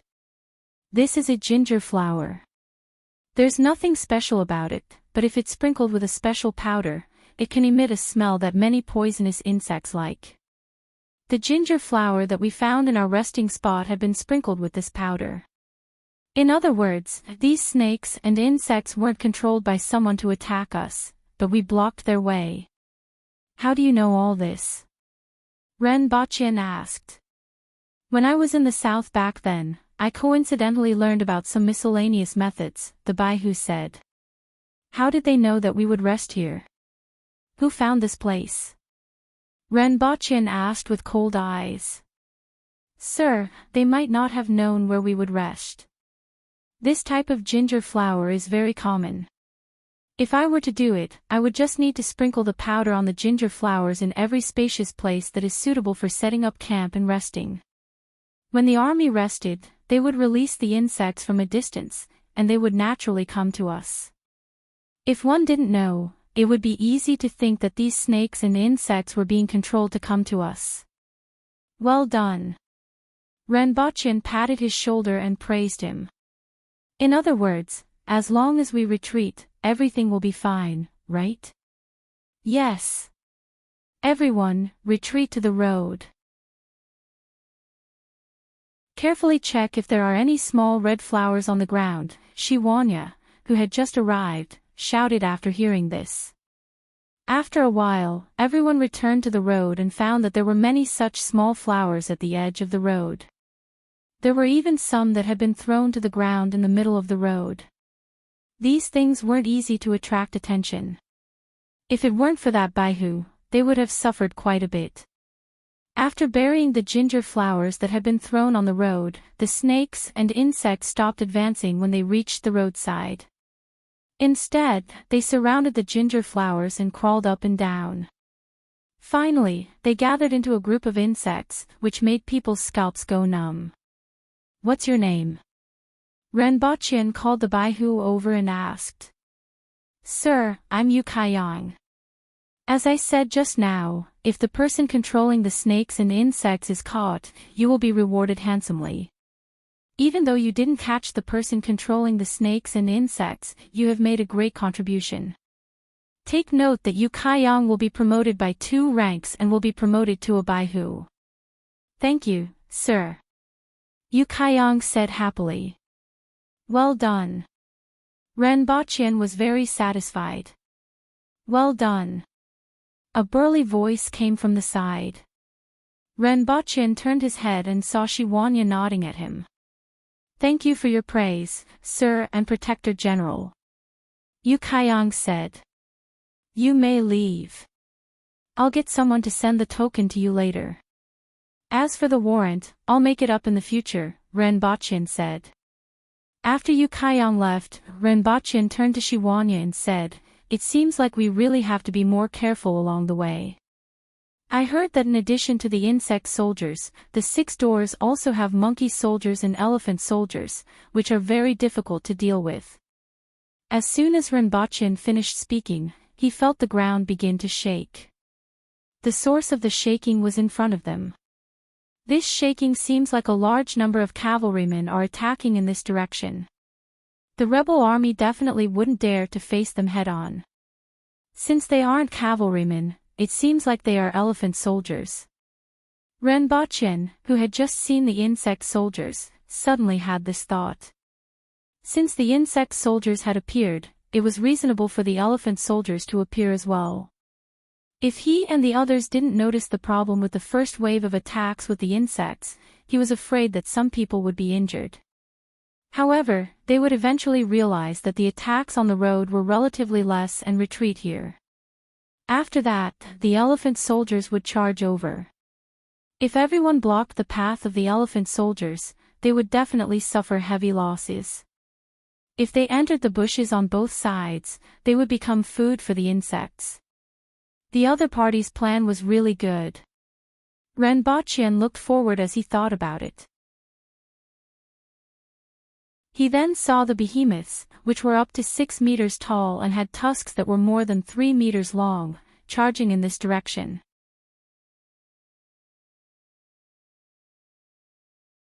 Chapter 552. This elephant is really big. Renbochin muttered to himself as he looked at the giant elephants that were rushing over from a distance. They were more than 6 meters tall and looked like a 2-story building when they stood there. 2 of these elephants were pushing over as if a building was pushing over, not to mention their 3-meter-long tusks, which were full of deterrents. Moreover, this elephant's body was covered in rattan armor. Almost everything above the knee was wrapped in rattan armor. Even the elephant's trunk was covered with rings of rattan. On the back of each elephant sat a person wearing a brightly colored feather cloak. There were both men and women. Renbochin looked from afar and saw that these 2 elephants weren't the only ones. It was just that these 2 elephants were in front like a wall that was pushing over, making it easy for people to overlook the fact that there were 2 similar elephants behind them. Renbochin took out 2 flash bombs from his bag, weighed them in his hand, estimated the distance, pulled out the rings, and threw them forward. Although it was daytime, the flash bombs were still quite powerful and could cause quite a lot of noise. The rattan armor on the elephant soldiers could block swords, but it couldn't stop the flash bombs from blinding and deafening the elephants. Even if a human was hit by a flash bomb, they would inevitably panic, let alone an animal. It was enough as long as the elephant soldiers couldn't distinguish the direction and run around. Lower your head and close your eyes. Renbochin shouted as he threw the flash bombs. Be careful, sir. Renbochin heard the shout behind him just as he lowered his head. He didn't have time to think and took advantage of the situation to fall back. An arrow flew over him with a strong gust of wind. He saw a man standing on the elephant with a bow and arrow in his hand, still maintaining his shooting posture. In the next second, his eyes lit up and then turned black. The loud noise made him dizzy and lose his 5 senses. He was shocked and didn't know what was going on. Along with him, the 2 giant elephants and the controllers on their backs were blinded by the 2 flash bombs that were thrown one after another. The giant elephants were shocked, let out a long howl, and immediately braked before running to both sides in panic. Then, the 2 giant elephants at the back were revealed. On top of them was a monkey with long reddish-brown hair and a few spirit wool experts sitting cross-legged. Monkey first grimaced in pain and scratched his ears and cheeks. Then, he let out a strange cry and leaped high into the air with the other martial artists, pouncing towards the crowd. You've got guts, daring to come and intercept us. You've made me think highly of you. But since you're here, just stay here. You're going to die sooner or later anyway. The scenery here is picturesque. It's a good place to bury you. Shiwanya laughed heartily and blocked Monkey with his long saber while Qingping and Zongshan blocked the other spirit wool experts. As the monkey and the spirit wool experts fought, they lured the three of them to a distant place. Shiwanya and the others also fell into their trap and followed them. Be careful of the surrounding forest and see if there are any monkeys. Renbochin shouted as he grabbed 2 flash grenades in his hands. The insect soldiers and elephant soldiers of the 6 doors had appeared, so would the monkey soldiers be far away? At this moment, Renbochin had completely figured out the other party's plan. First, they attacked with poisonous insects, forcing everyone onto the main road. They couldn't escape into the bushes and woods on both sides. Then, a few giant elephants pushed over like a wall. At the same time, they used experts to restrain Shiwanya and the others. Even if the elephant soldiers caused some casualties and confusion in the army, they couldn't cause too many casualties. After all, there were too few of them. The road was too narrow, and only 2 elephants could pass in front. If they died, they would block the path of the elephants behind. Therefore, only 4 elephants were used to create confusion and attract attention. At this time, a real weapon was needed to cause casualties to the army and achieve their goal. There are a lot of monkeys in the trees on both sides. Be careful. When Renbochin heard the sound of something piercing through the air, goosebumps appeared all over his body. He hurriedly flipped off the 4-corned cow and landed on the ground. After a few spluttering sounds, the 4-corned cow let out a blood-curdling shriek and fell to the ground. Renbochin looked around and saw bone spears shooting out from the forest. Looking into the forest, he saw a few monkeys with short brown fur, about half the height of a human, appearing on the branches. Each of them had a few bone spears tied to their backs, and they were throwing them down as they jumped on the trees. Renbochin didn't know what species these monkeys were, but they were extremely strong. The bone spears they threw could directly penetrate the 4-corned cow from dozens of meters away, and even 1/3 of the spears were embedded in the soil. As expected, Renbochin understood and threw 2 flash bombs in front of the elephants. He then pulled over the backpack that was hanging on the 4-corned cow, took out a handful of flash bombs, and threw them to the guards at the side. Throw them into the forest. More than 20 flash bombs were thrown out, blinding all the monkeys in the forest. One by one, they lost their balance and fell from the trees while squeaking. The rest of the monkeys were also shocked and quickly ran away while squeaking. Captain Gong, don't let the winged cavalry enter the forest. Use bone spears. Renbochin shouted. The bone spears that the monkeys threw were shot back at their original owners, piercing the blinded monkeys to the ground. Renbochin quickly rushed to the front of the Empress's carriage and saw that there were many broken bone spears that were made by the guards. Renbochin raised his voice and asked, "Your Majesty, are you alarmed?" Hong Wuan pulled the curtain aside and saw the Empress lying in a reclining position with a wine cup in front of her eyes. The sunlight shone on the cup, forming a lifelike phoenix on the wall. The Empress looked down at Renbochin and said, "How could anything happen to me in such a situation? Go and do what you need to do." There was some appreciation and joy in her eyes. Renbochin was no longer the weak chicken that needed protection and couldn't even trust a chicken. He had begun to be able to take charge. "Yes," Renbochin replied. He naturally knew that nothing would happen to the Empress, but he still had to show the proper attitude. Renbochin then asked his men to do a head count and found that there were very few casualties. Although these monkey soldiers were pretty strong, they were only a lot stronger than ordinary people and were far from the strength of a man-will expert. If the troops were in chaos, they could still take advantage of the situation. However, the poisonous insects were reminded by someone, and the elephants were dealt with a few flash bombs. Renbochin reminded them that the monkeys were facing an intact army. Following which, a large number of them were blinded by the flash bombs, and the rest fled. There seemed to be a lot of bone spears, but only a dozen or so unlucky fellows were pierced by the spears. There were also some abrasions, but they didn't suffer too much damage. After understanding the situation, Shi Wanya and the others returned one after another. Damn, they ran so fast. Qing Ping cursed. None of them survived. Ren Bachin asked casually. He looked at the three of them and found that they didn't have any injuries. That giant snake from last time was also there, and I was almost bitten. Zongshan said. It was Mengshan. Ren Bachin corrected Lin Qiaola since she wasn't around. Haha, that girl. Upon hearing this, the others also thought of Lin Qiaola and burst out laughing. Protector General Shi, Her Majesty said that it's time to set off. Hong Wuan landed beside them in a flash and said in a crisp voice. After walking for more than 2 hours, everyone arrived near a hill. Sir, there are traces of elephant soldiers. There are at least 200 of them, a Baihu came up to report.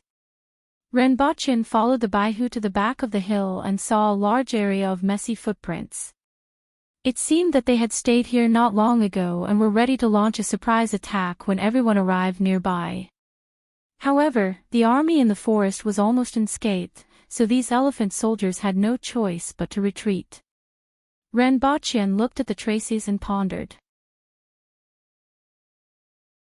This kind of elephant was huge and powerful. If 100 or 200 of them were to charge at the same time, it would be like a collapsing mountain.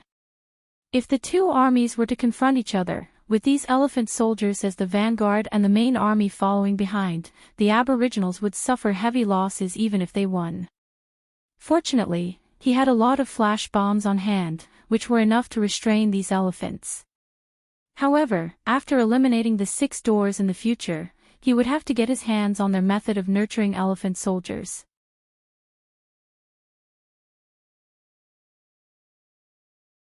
Chapter 553. The Aboriginal army moved much faster than the ordinary army. After all, the weakest among them was a manual expert, and their physical strength and speed were incomparable to that of an ordinary army. They traveled all the way until midnight, and they were already within 30 miles of Yoshin City. Next, they looked for a suitable place to set up camp. Since the other party had elephant soldiers and insect soldiers, they were more cautious this time. They found a place close to a water source and was on high ground.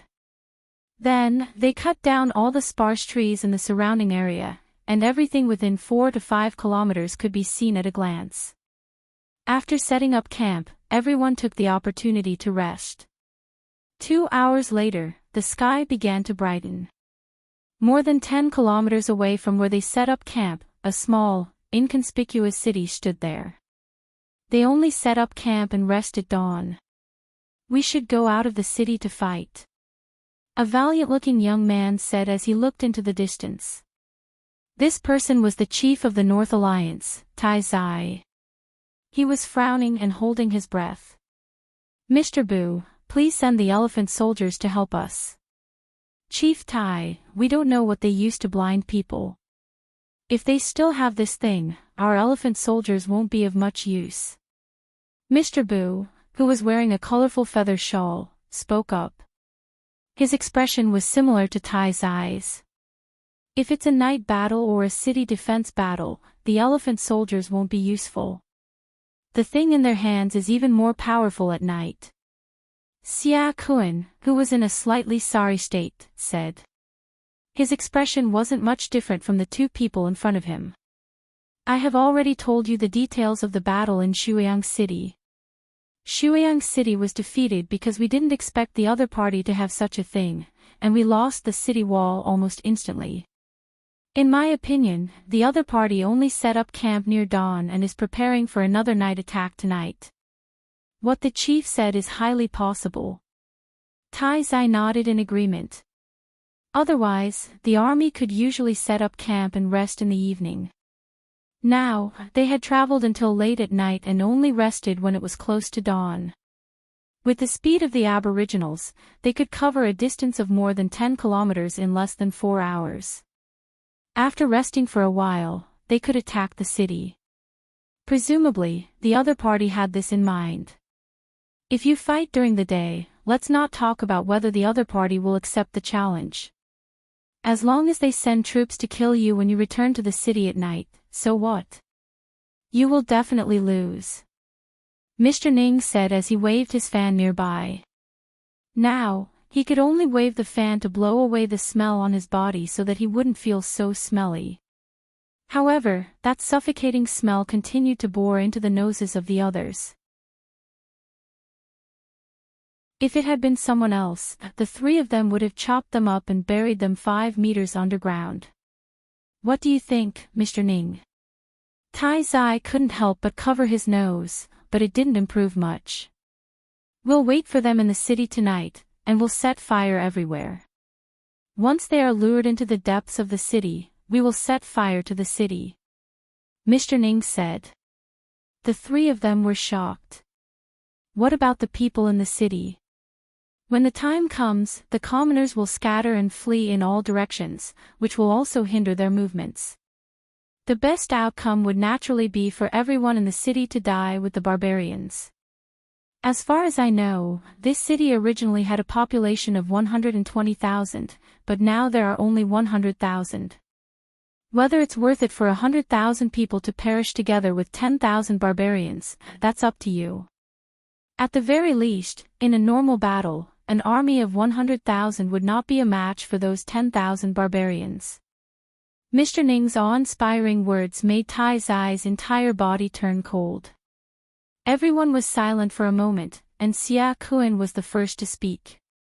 I think this plan is feasible. Commander Xia, go. Xia Kuan's words made Tai Zai feel as if he had fallen into an ice cave. Chief Tai, I know that you are benevolent and righteous. However, the lives of the commoners are lives. Aren't the soldiers under your command raised by their parents? To kill these barbarians, I don't know how many lives will be sacrificed. What we are doing is also for the lives of the millions of people in Tianjin Basin. Also, the previous chief died in the hands of Qi Zixiao, and the hatred of his father's death is absolutely irreconcilable. Don't you want to take revenge? Xia Kuan asked. I want to take revenge and defeat those barbarians, but I can't do that. Tai Zai growled in a low voice. Then do you have any other ideas? Qi Zixiao, Shi Wanya, Zhong Xin, Qing Ping, and that unknown girl, there are so many experts. Even if we use all our strength, we won't be able to contend against them, not to mention the winged cavalry. Do you know what the consequences will be if we lose? Everyone in Tianjin Basin will be enslaved by the barbarians, and their life and death will be at their whim. As for you, me, the North Alliance, the Southern Metropolis, and the Green Bellflower, everyone will die without a burial place. Do you want to see the remaining members of the Tai family hanging on the city walls and their corpses being eaten by those birds and beasts? Mr. Ning, is there any other way? Can't we defeat them on the battlefield?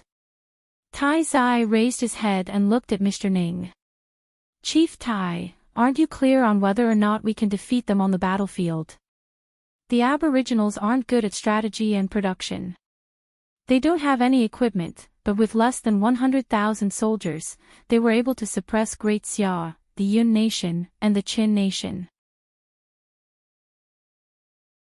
Half a year ago, the 500,000 soldiers of Great Xia were all well-equipped, elite soldiers, and fierce generals. How many of them returned alive? Even Lu Pinghai was beaten to death by Qi Zixiao. Do you really think the Northern Alliance can compare to the Xia? Unless the world's #1 expert takes action, how are you going to defeat Qi Zixiao, who has countless experts under his command? Mr. Ning said coldly. But this isn't the entire Aboriginals, but 10,000 of them. Tai Zai said with a sinister expression. Yes, so there's still a glimmer of hope. If it were the entire Aboriginals, I wouldn't have come here. You don't have much capital left. Shuyang City has already been lost, and Governor Xia and the 150,000 soldiers of the North Alliance are all holed up in this small Yoshin city.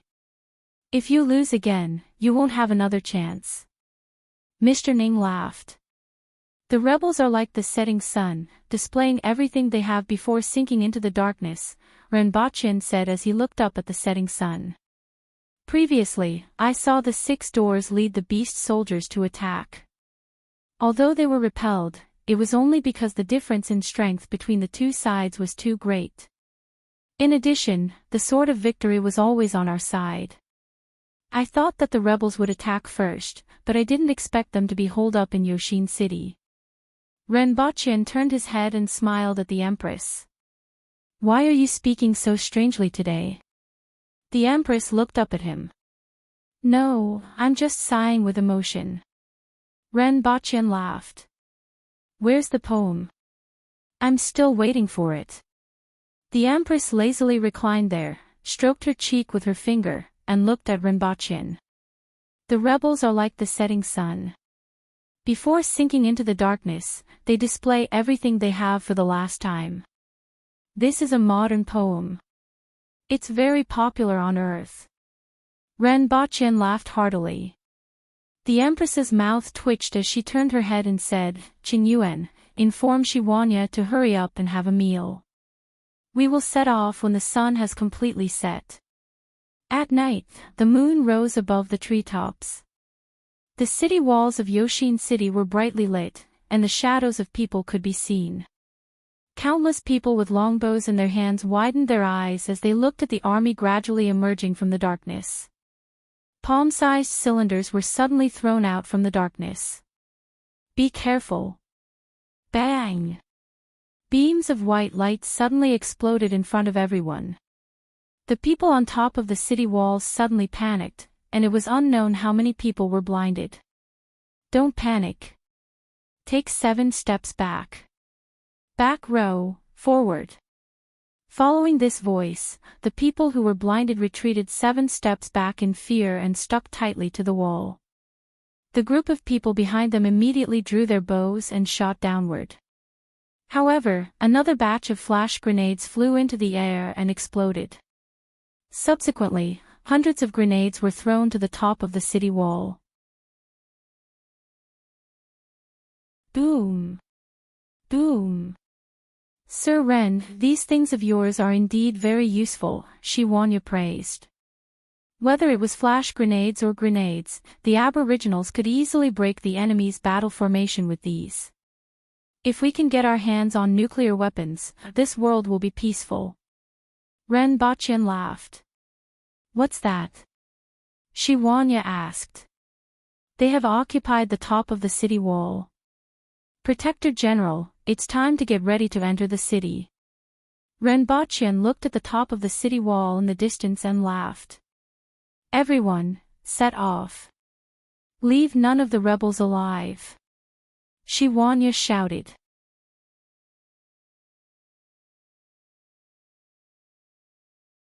Chapter 554. At night, Yoshin City was filled with the sounds of fighting. Blood and limbs were splattered everywhere. The sound of steel knives cutting into human bodies made one's teeth ache, and the screams of dying stimulated one's eardrums and brain. Those screams could be heard clearly outside the city. Ren Bachin and the Empress sat side by side outside the carriage, enjoying the night breeze and the smell of blood that came from afar. Sing a song for me, the Empress suddenly said. I know how to sing Twinkle Little Star. Ren Bachin was excited. Tonglan, who was in the distance, moved her ears. She had just caught a sentence in the night breeze. Twinkle Little Star. Tonglan gritted her teeth. All the students in the academy had been beaten up by her, and no one knew what Twinkle Little Star was. The Empress looked up at the night sky and said, You sing, and I'll listen. Twinkle, twinkle, twinkle, twinkle, twinkle, the sky is full of little stars, shining brightly like many little eyes. Renbochin hummed softly. The Empress didn't feel that the song was childish. Instead, she felt a different kind of warmth, as if she was listening to a ballad in her mother's arms. It was just that the memory was so long ago that she couldn't even remember it. When she heard this song, she suddenly recalled it from the depths of her memory. After the war is settled, I want to go back to the mountains to take a look, the Empress said. The 60,000 mountains. Renbochin stopped humming and asked. The Empress nodded slightly. Why do you suddenly have such an idea? It is said that my mother's tomb is in the mountains, and she hasn't seen what I look like now. The Empress was a little emotional, which was rare. I will accompany your Majesty to take a look. However, in order to finish the war, Great Xia has to be scared, Renbochin said. Aren't you planning something with that person from Great Xia? The Empress asked. I told your Majesty that if Great Xia is in chaos, we will be safe. Furthermore, 100 million taels of silver can do a lot of things, Renbochin said. The Empress nodded and didn't say anything else. In fact, there is no need to finish the war. As long as there is a radio station, it won't affect state affairs. Renbochin laughed. We can't use it here. The Empress said faintly. Ah. Renbochin opened his mouth. Who would have thought that Tianjin Basin would be so strange? Such a large area was actually a land of silence. At this moment, several figures passed through the city and rushed toward where Renbochin and the Empress were. Sir Ren, urgent news. Zhuolang landed in front of Renbochin and the Empress and shouted. Speak. Milord, the news was left behind by Fengping Dao Huqing. Renbochin immediately thought of the person that Zhuolang mentioned 2 days ago. He was a lieutenant under Tai Zai, and he didn't know why he had sent a message at this time. The rebels are going to set fire to the city. Zhuolang said coldly. When he saw the news, he was shocked. Then, extreme anger rose in him. He was born and raised in Tianjin Basin. Although it was normal for two armies to use any means in a battle, he didn't expect them to be so ruthless. What are they going to do? Renbochin's expression became serious. According to the information left behind by Hu Qing, the rebels have placed many fire starters everywhere in the city. Once they lure our army into the depths of the city, they will set fire to the city. I have already checked just now and saw oil cans and dry firewood in many places. Most of them are in some corners or courtyards. If one didn't know beforehand, it would be very difficult to discover them.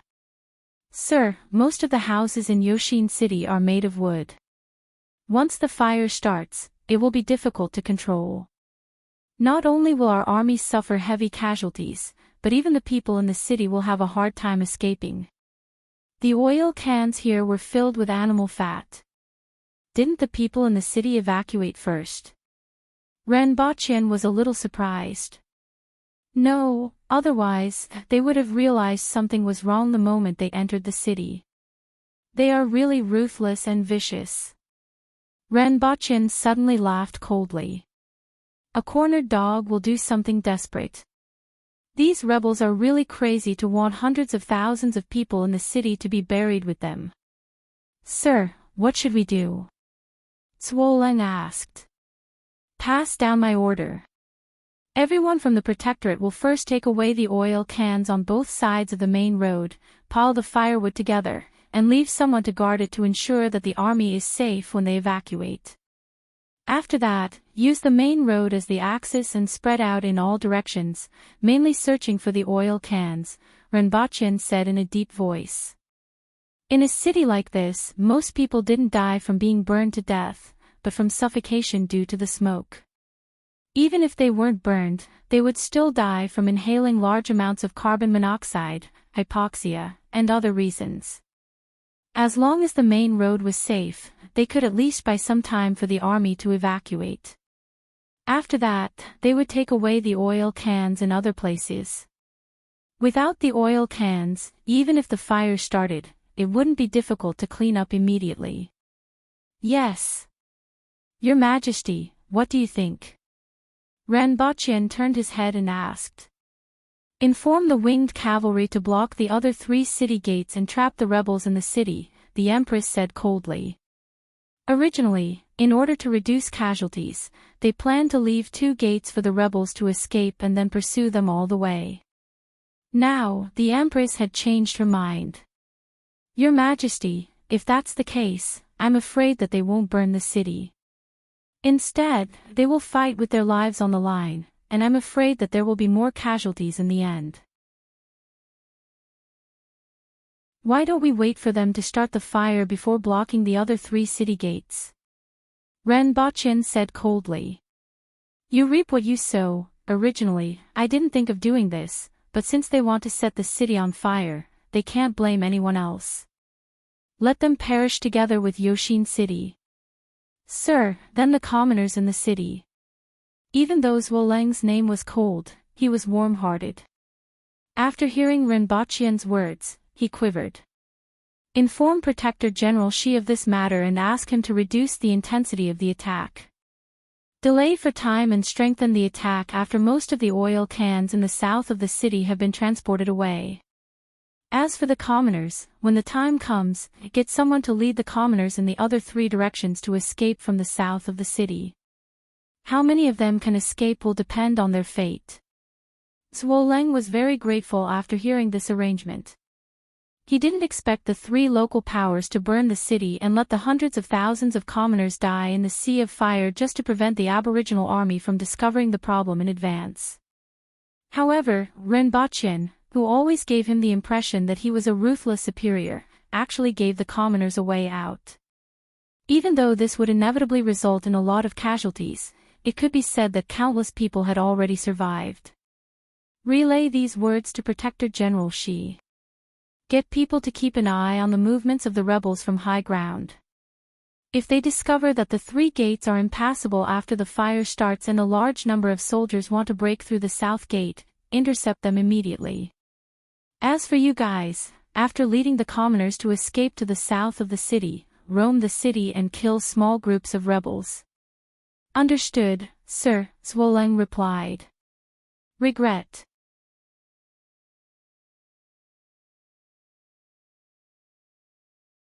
Chapter 555. Following Ranbachian's order, the people from the rearguard commandery began to move. Figures jumped from rooftop to rooftop, landed somewhere from time to time, picked up 2 jars, and headed in a certain direction. Since the rebels were prepared to fight and retreat at the same time to lure the aboriginals to the center of the city, there weren't many troops left in the south of the city. The people from the rearguard commandery didn't encounter any obstacles. There's 1 here and 2 in the northwest. An old man stood on the roof and pointed. 3 younger men and women immediately jumped down in the direction he pointed. Soon, they left with the oil cans. The old man's ears twitched. The shouts in front seemed to have lessened. I didn't expect you to have such a plan. It's simply sinful, the old man muttered to himself. As soon as he finished speaking, the old man jumped a few times on the roof. Then, he looked around and found an oil can under a pile of firewood at the back of one of the courtyards. He placed the can on the roof and searched in other directions. Was there a sound on the roof just now? In the house below, a woman was huddled in the arms of a man with a terrified look on her face. Don't think too much.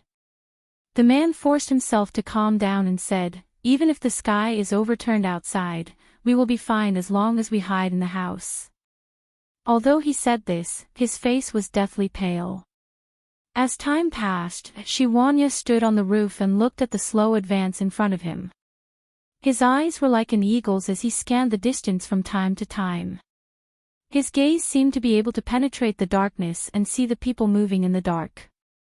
Reporting to Protector General Shi, most of the oil jars in the south of the city have been found, Zhuoleng reported respectfully as he landed near Shiwanya. Shiwanya nodded and then raised his voice. Hurry up.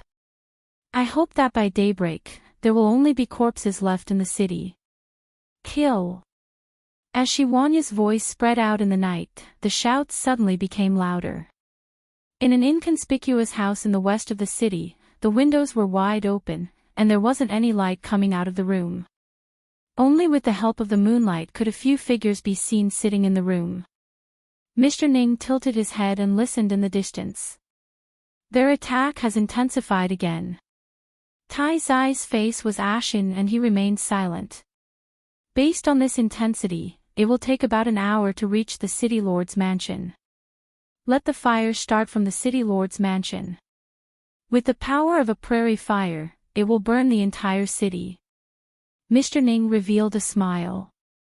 It was a rare sight to see an entire city buried along with an aboriginal army. It made his heart beat a little faster.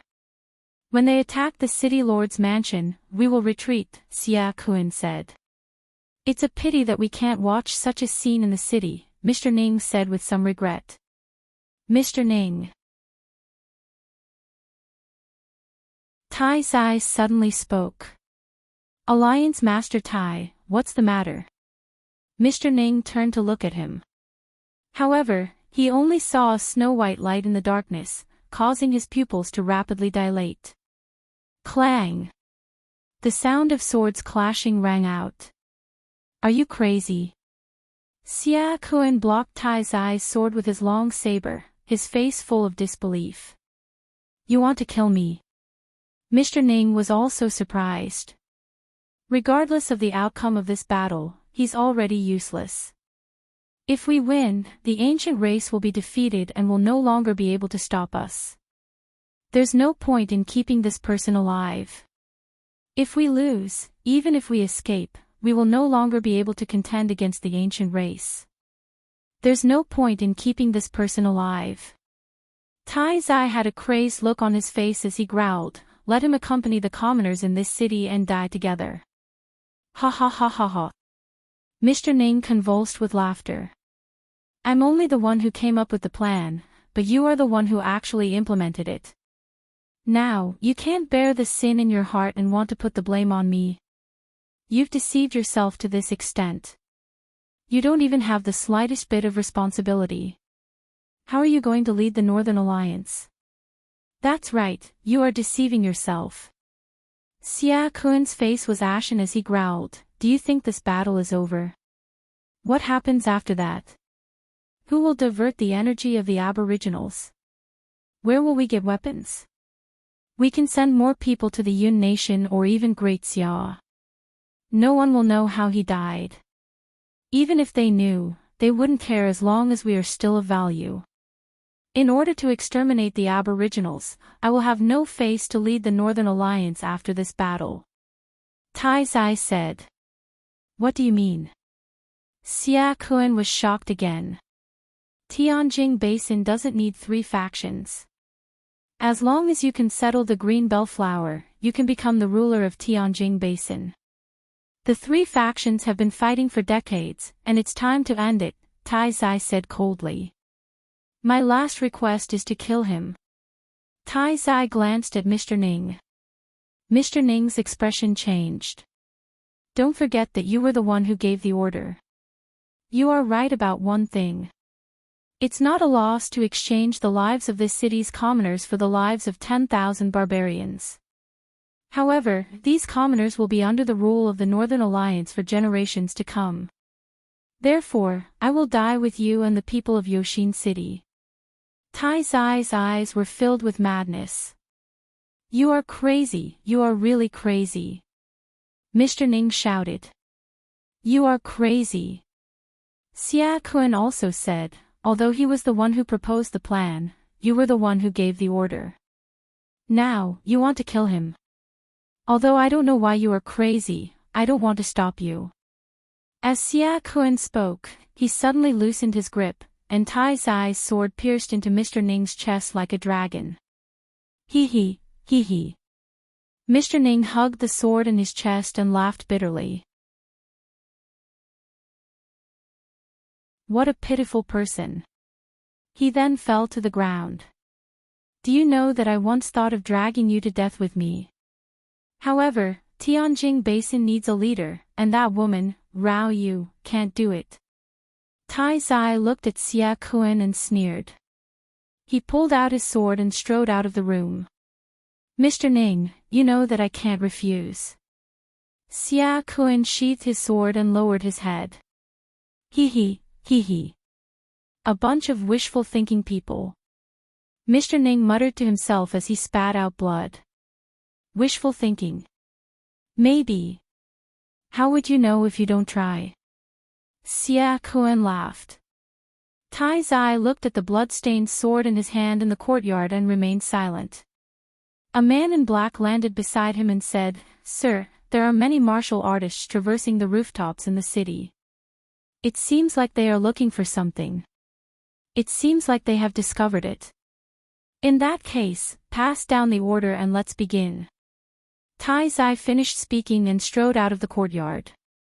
The direction he was heading in was the place where the battle was the most intense. One by one, the guards in the courtyard started to follow behind him. All of you can leave and leave. They are still fighting, and they need a leader, Tai Zai said without turning his head. But it would be too shabby if the leader doesn't have guards around him, a guard behind him said. Following Tai Zai's departure, 500 men in black spread out and went to various places in the city. They took out cans of oil from under the pile of firewood in each corner and poured it on the firewood or on the rooftops. When the warlord's residence in the center of the city lit up with a huge flame, sparks lit up everywhere in the city and began to spread and spread. However, looking from a high vantage point, these sparks were all in the east, west, and north of the city. In the south of the city, a man in black rushed to the location where the firewood and oil cans were placed. He was stunned for a moment because the firewood and oil cans that were originally placed there had disappeared. He then rushed to another location, but a sword suddenly fell from the sky and nailed him to the ground. In another place, a man in black searched 3 locations and found that all the oil cans had disappeared. In one place, even the firewood was gone. In the end, he had no choice but to take out a match, squat down, and use it to light the firewood. However, a figure suddenly appeared behind him and slapped him on the head. He immediately spat out a mouthful of blood and fell to the ground. A man in black was looking for the storage location of the oil cans. On a tree behind him, Renbachin sat on a branch, leisurely took out his gun, unlocked the safety, and aimed at the rats below. Bang! Bang! Bang!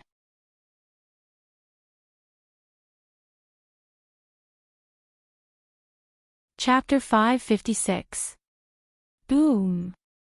The east, west, and north city gates of Yoshin City collapsed with a loud bang. Huge rocks smashed into the positions where the city gates had been. Under the despairing gazes of the rebel soldiers who were about to retreat, the city gates were firmly blocked. Move the rocks. We will all die if we don't get out, a person who looked like a general shouted from within the city. However, what greeted him was a series of grenades thrown from the city walls.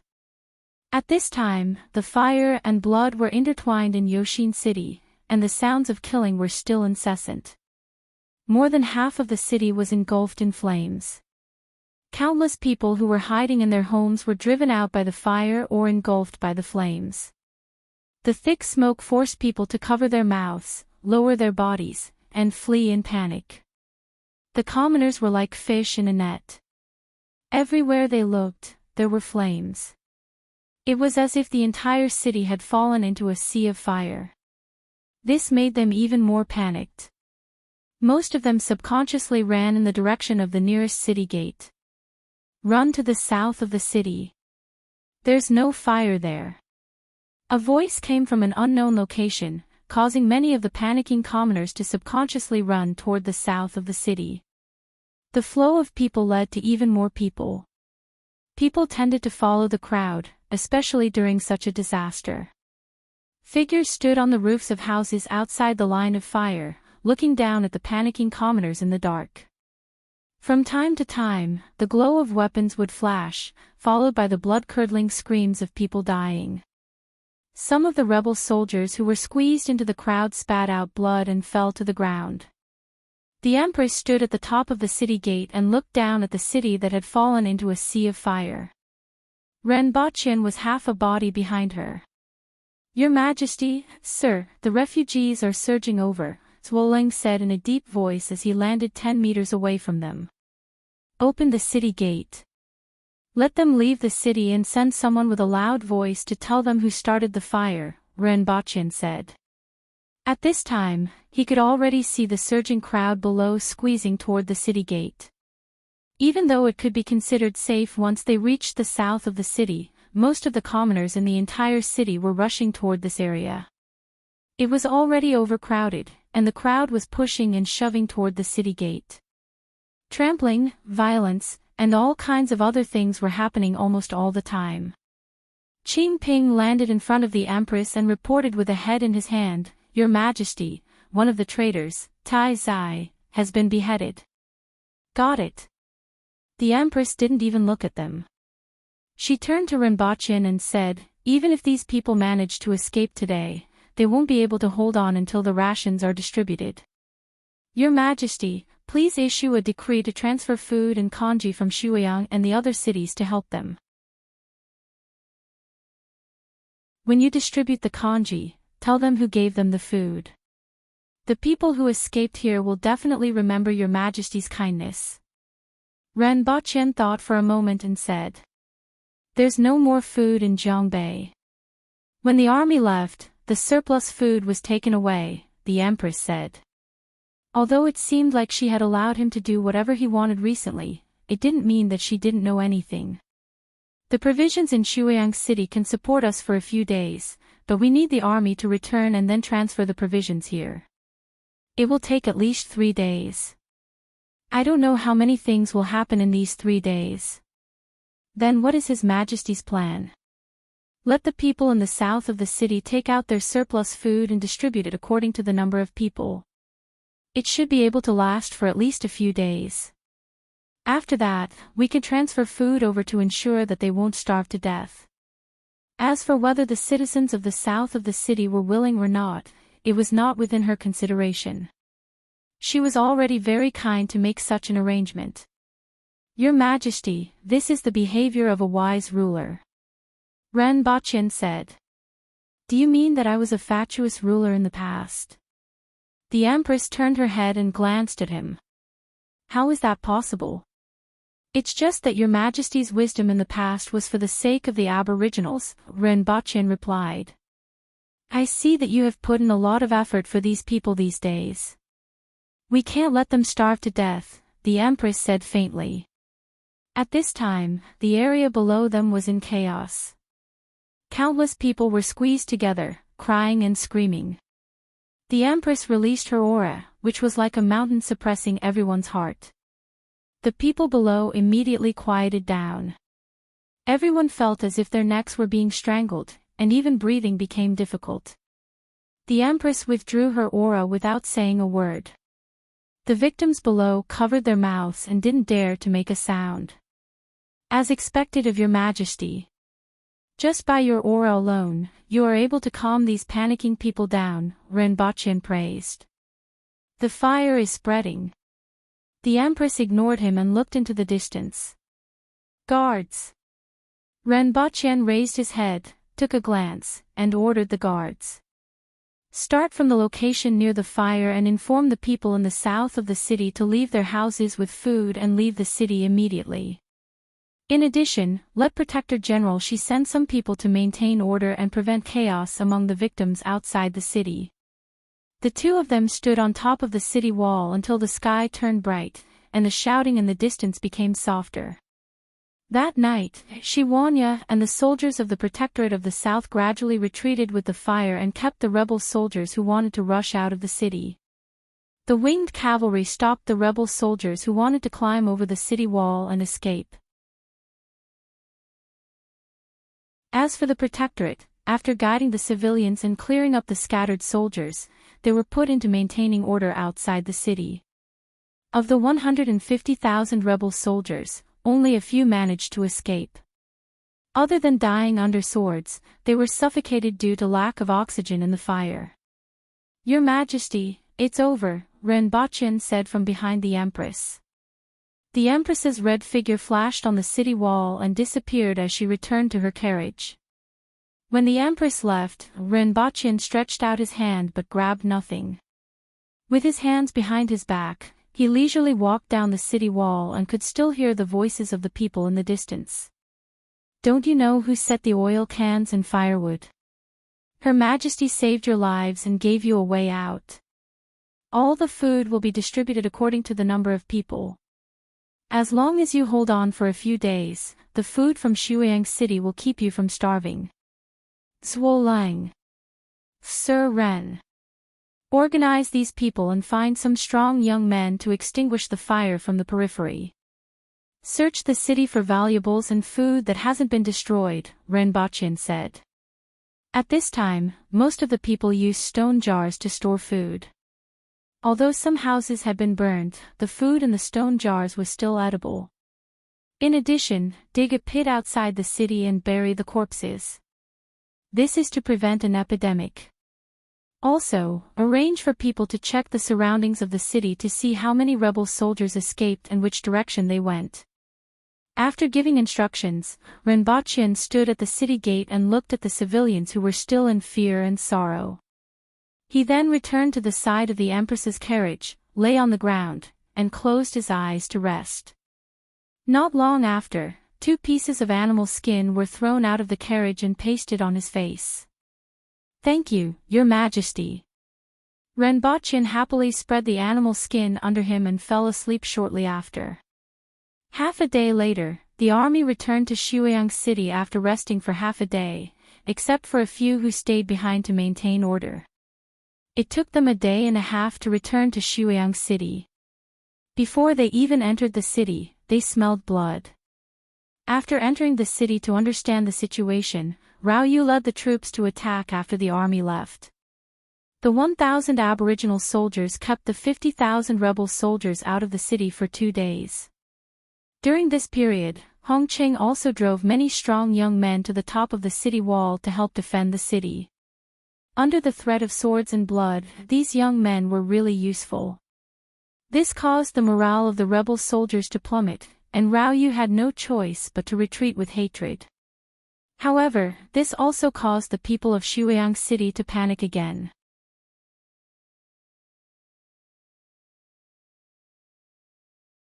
Chapter 557. The 3 of them aren't back yet. After returning to Earth, Renbochin and the Empress took a plane back to Shanghai and found it strange that there were only 3 people in the villa. Even if they had to crawl, they should have crawled back to Shanghai in half a month, right? Not only did he buy plane tickets for them, but he also left 50,000 yuan for them. The simplest thing to do would be to take a taxi back to Shanghai. Moreover, the Messier 87 department was watching over them. Nothing could have happened. What happened? The Empress turned to look at him. Renbochin explained the situation to her, and she shook her head. Every member of the winged cavalry is a specially selected expert. They won't die even if they are thrown into a dangerous place, let alone on Earth. Although Your Majesty is very confident, your winged cavalry has now dropped from 1,500 to 700. Renbochin thought to himself, but didn't dare to say it out loud. I'm not afraid of anything happening to them, but I'm afraid that something will happen to others, Renbochin replied. This was what he was most worried about. Could the 3 of them be locked up in some secret base? An Earthwill expert with an IQ wasn't invincible in the city, but it was enough to make people tremble in fear. However, the crux of the problem was the word IQ. Although the Aboriginals weren't fools, their brain structure was abnormally simple. Compared to the people on Earth, they were like pure lambs in all aspects other than killing people, and being cheated was a very common thing. The Empress snapped her fingers playfully. She rubbed her middle and index fingers together from the pad of her thumb like a sword, making the sound of a sword piercing through the air. Renbochin looked at the hole that suddenly appeared in the wall where the Empress's fingers were pointing and felt that the snapping of her fingers was so cool. She was indeed the Empress. I'll call the Messier 87 to see if they know their whereabouts. Renbochin thought for a while, took out his phone, and called Yang Sr., Mr. Ren. Yang Sen sighed when he received Renbochin's call. Ever since he became the head of the Messier 87 department, he had sighed more often than he had in the previous half of his life. What's wrong? Renbochin felt that there was something wrong with Yang Sen's tone and immediately became doubtful. He wondered if the three fellows had caused some big trouble. Nothing much, Mr. Ren, you can speak, Yang Sen said. Do you know where my three subordinates, the ones I abandoned in the northeast? Renbochin asked. Mr. Ren, those are your subordinates. How dare you ask me where they are? And you don't have to be so confident in your tone, right? Yang Sen said, but he was relieved in his heart. Sure enough, the actions of those three fellows weren't his idea. Although Renbochin had already guessed it from their irregular movements and routes, he was sure of it after hearing Renbochin's words. He didn't have to wonder if there were any problems behind this. Minister Yang definitely knows more about this land than I do. Renbochin laughed. I do know where they are. Right now, they are guests of honor of the neighboring country's third fatty. Yang Sen opened his mouth and said. Pfft. Renbochin immediately spat. His voice rose an octave. What? Where's Sampanzi? Northern Dynasty. Third fatty. The northeast was indeed not far from there, but how did the three of them get there?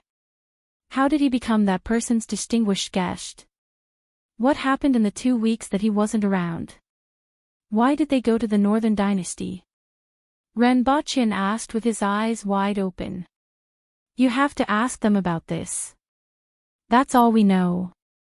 However, I still want to say that these three subordinates of yours smashed a bathing center, a tea house, destroyed a drug trafficking den, 2 prostitution dens, and ran a red light 13 times on horseback.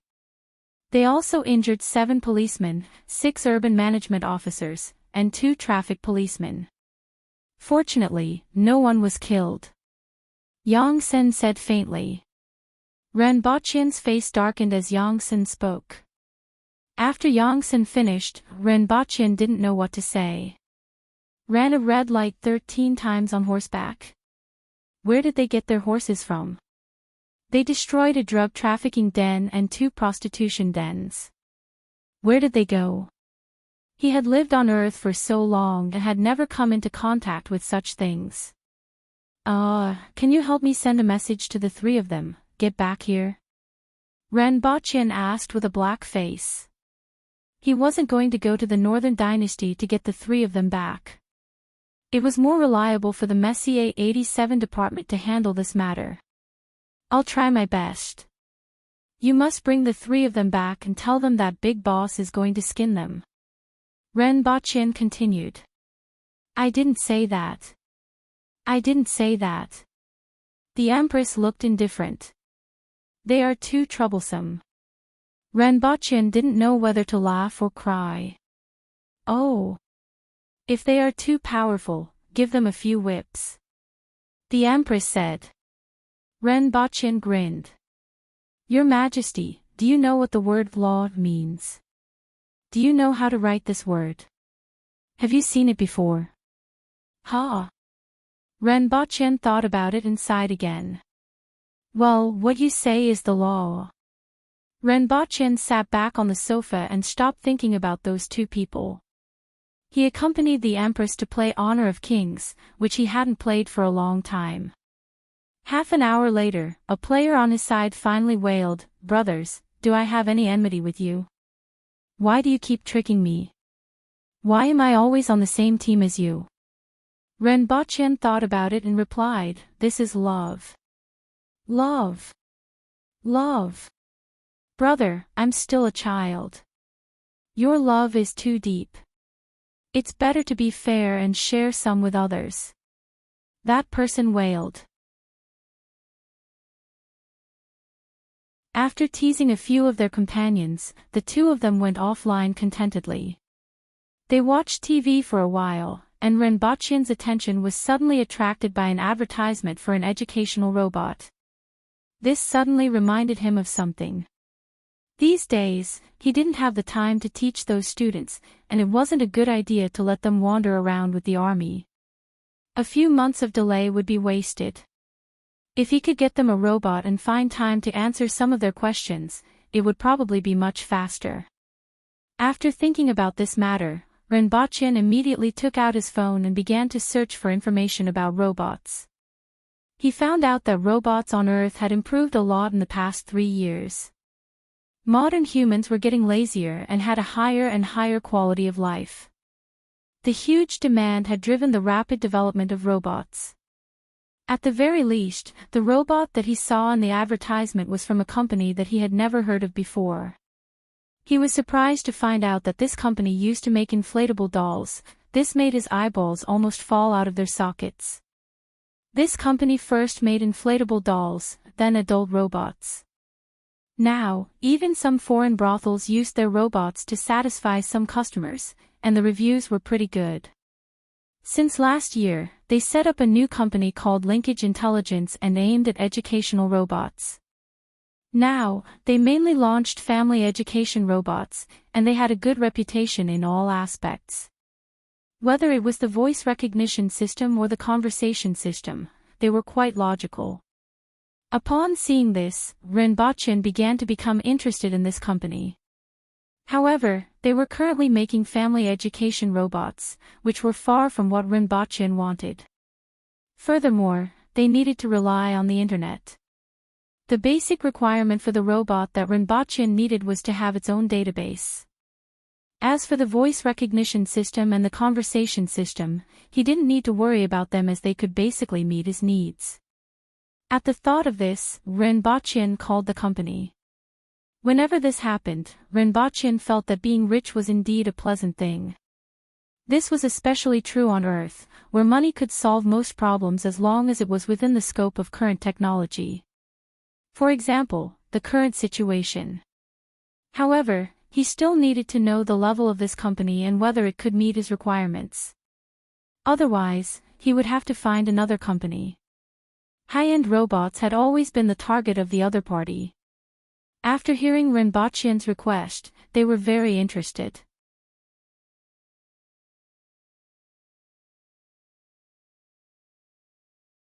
Chapter 558. The laboratory of Linkage Intelligence wasn't far from Shanghai. It was located in Hangzhou, which was known as the land of fish and rice, the land of silk, and heaven on earth. Of course, the most praised thing about Hangzhou was the romance that was circulating here. The protagonists were a human and a snake. Renbachian had never been able to figure out how their child came to be. Renbachian told the Empress about his itinerary, and she was very interested in these so-called robots. After all, she found it very novel that these robots were completely made of machinery, could speak, communicate, and could do many things that only humans could do. The next morning, the two of them arrived at the Science and Technology Park in Hangzhou. They found the address given by the other party, made a call, and soon, someone rushed over. The person was a man in his 40s, and he was amazed when he saw the Empress. He then restrained his expression and said to the two of them, "Are you Mr. Ren from the phone?" "Hello, I'm the sales manager of Linkage Intelligence. My name is Zhao Han." Renbachian smiled playfully. Most people introduced themselves with the surname Li or Zhang, but the other party couldn't say that his surname was Zhao. "Excuse me." Zhao Han knew what Renbachian was thinking by looking at his expression. He smiled generously and didn't seem to mind. "Please follow me." Zhao Han smiled and led the way. The three of them went all the way to the 15th floor before arriving at a laboratory that wasn't very big. A computer took up about half of the space. The remaining half of the space was filled with all kinds of robots. Half of them were humanoid or half-humanoid. Some of them even had a layer of silicone skin. They looked very similar to real people. From a distance, it was really not easy to tell that they were real just by looking at their upper bodies. After all, this was the other party's specialty. Renbochin looked at these robots that were more beautiful and exquisite than humans and thought that it was no wonder their company's products were selling well overseas. He had to admit that these things were really the welfare of an otaku. With such simulated robots, if they had a certain level of intelligence, the future population would probably be worrying. However, this was a problem for the higher-ups and had nothing to do with him. On the contrary, the Empress didn't think as much about these things as Renbochin, or rather, she didn't think about these things at all. She looked at the robots in front of her with interest and pinched her face. "You're hurting me." The robot that was kneading the face of the Empress suddenly opened its eyes and said. The electronic voice sounded a little weird and spoke very slowly. However, the content gave the Empress and Renbochin a shock. "This is a joke."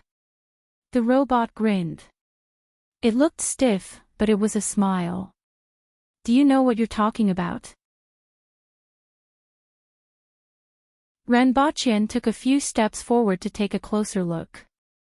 The silicone skin of this robot extended from the top of its head to the bottom of its neck, and it had a temperature that was close to that of a human.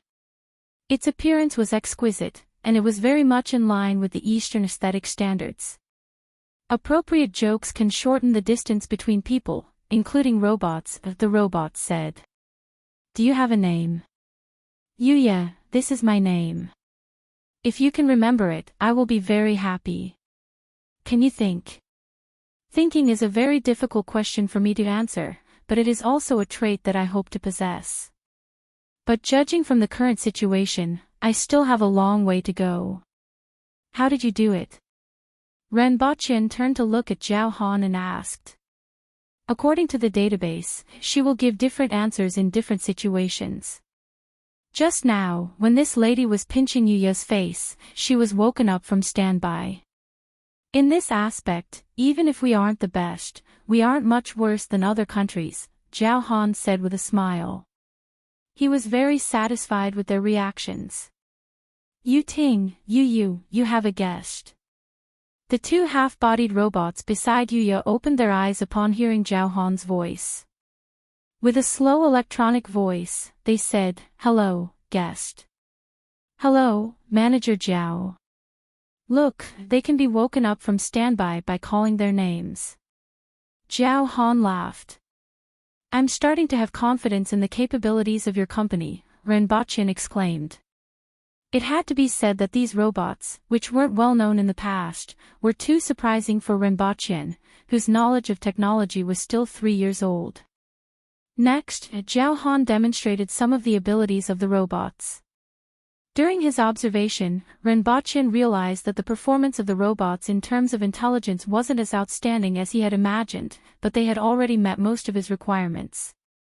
The only problem was that these robots were connected to the database through the network. Renbochin didn't know how far the robots could go after disconnecting from the network. "I don't see anyone from the lab," Renbochin asked. "This is the exhibition area. Today is the weekend, so most people are on vacation," Zhao Han replied. "Please follow me to my office." Next, Zhao Han brought them to his office. Apart from him, there was also a bespectacled lady who was said to be from the lab. Zhao Han poured them a cup of tea and asked, "What requirements do you have for the robots?" "I want the robots to be able to complete university-level teaching tasks. Unlike the monotonous teaching methods of your home robots, they can be as active and interactive as possible. Just like a real teacher." Zhao Han nodded. Using a robot as a teacher was something many people wanted. It was actually quite difficult to reach the stage of interactive teaching, but it was not impossible. As long as there was a huge database, it could be done in another way. Without the network, the data is stored in the robots. Zhao Han looked at the bespectacled lady. The lady pondered for a while and said, "That depends on what kind of data you want to store. The amount of data can't be too large, or it will reduce other aspects of performance." The lady's voice was a little hoarse. "Mathematics, logic, chemistry, biology," Renbochin replied. "If it's a university course, it can be done." The lady nodded. Hearing this, Zhao Han also laughed. "It needs to be able to project mathematical formulas, derivations, physics, and the steps of chemical experiments in a simple and clear way. In addition, I want it to have a mechanical style, such as a transformer or a Gundam. Can they move on their own? It's best if they can walk on their own and charge themselves. In addition, the battery must be high. I don't want a toy that will run out of battery in less than 10 minutes. Renbochin listed out some of the requirements he had in mind. Finally, the other party gave him a price of 16 million yuan for a teaching robot that could last for half a day, charge itself, project images, and interact. Renbochin immediately ordered 2 units. As for the delivery time, it was 3 months. After both parties signed the contract, Zhao Han asked curiously, "I'm a little curious about what you do, Mr. Ren. After all, using such an expensive robot for this is a little, forgive me, a little wasteful. At present, such custom-made robots could only be considered toys for the rich, and he could understand any strange requirements.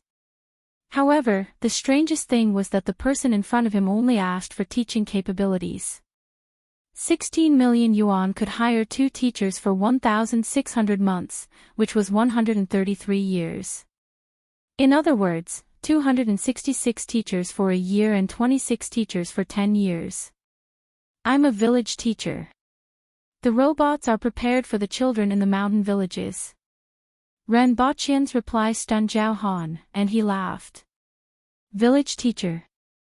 This was just a joke from a tycoon, and anyone who took it seriously would be a fool. However, when he thought about the 2 robots that only asked for teaching capabilities, Zhao Han felt that this wasn't impossible. He glanced at the Empress. The story of a rich second generation who went to a village to teach in order to impress his sweetheart immediately formed in his mind. After leaving the building, the Empress whispered into Renbochin's ear and asked, "Did you say that Dayo is a village?"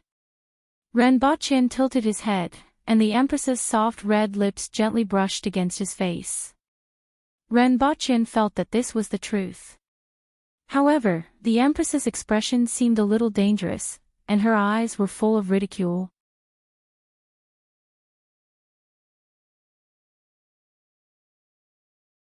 Chapter 559. Renbochin and the Empress returned to Dayo before the 2 idiots returned. On the way back, Renbochin was still thinking about how the 2 idiots managed to become guests of honor at Fatso's place. In addition, they ran a red light on a horse, injured the police officers, beat up everything that couldn't be beaten, smashed baths, and destroyed prostitution dens. The experiences of these 2 people were really colorful. He had already prepared the wine and was waiting to hear the story. "Don't think about it. Go back and pacify the rebels. I'm going back to Lon City. I miss it a little," the Empress said. Renbochin held the Empress's hand with one hand and supported a pile of boxes with the other. There were still flash bombs and hand grenades inside. Stun grenades were much more powerful than hand grenades when used properly. The scene in front of them instantly changed and appeared in a room in Dayo. The sound of wind and rain reached their ears. Renbochin walked to the window and opened it to take a look outside. The sky was gloomy, and bean-sized raindrops were falling. "I don't know if it's raining in Yoshin City as well. I'm afraid that the commoners won't be able to withstand such heavy rain. We should mobilize the doctors and medicinal ingredients in the city to send them over," Renbochin said. After encountering a disaster and escaping from the city, they were terrified. If they were to encounter such heavy rain, many people would fall ill. "You make the arrangements." The Empress held a dog-shaped robot in her hand. It was specially sent over by Zhao Han the next day. It didn't have many functions, but it was much better than the ones on the market that cost hundreds or thousands. Such a robot dog cost tens of thousands of yuan. It would run around its home, groan when it sensed the Empress's touch, gnaw on furniture, eat shoes, and bite curtains. Ren Baqian always felt that the function of this robot dog was very mysterious. How much hatred would one have for someone to give this to?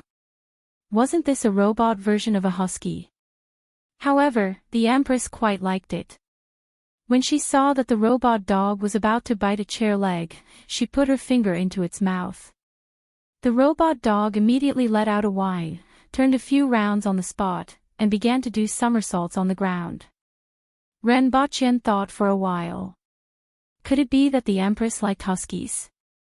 He could give her a nest of them, and then the palace would no longer be peaceful. Imagine a bunch of huskies letting loose in the palace. They didn't even send an umbrella over, Ren Baqian mumbled as he walked around the room. Let's wait. The Empress gave the robotic husky a kick, walked behind Ren Baqian, rested her chin on his shoulder, and looked out of the window. Ren Baqian felt two soft points pressing against his back. He turned his hands around and tried to wrap them around the Empress's waist. However, the Empress grabbed his hands and raised them to both sides like a cross. Or rather, Jack and Ruth at the bow of the Titanic. However, there was only a drain outside the window. If they wanted to jump, they could only jump into the drain. Your Majesty, this isn't fair.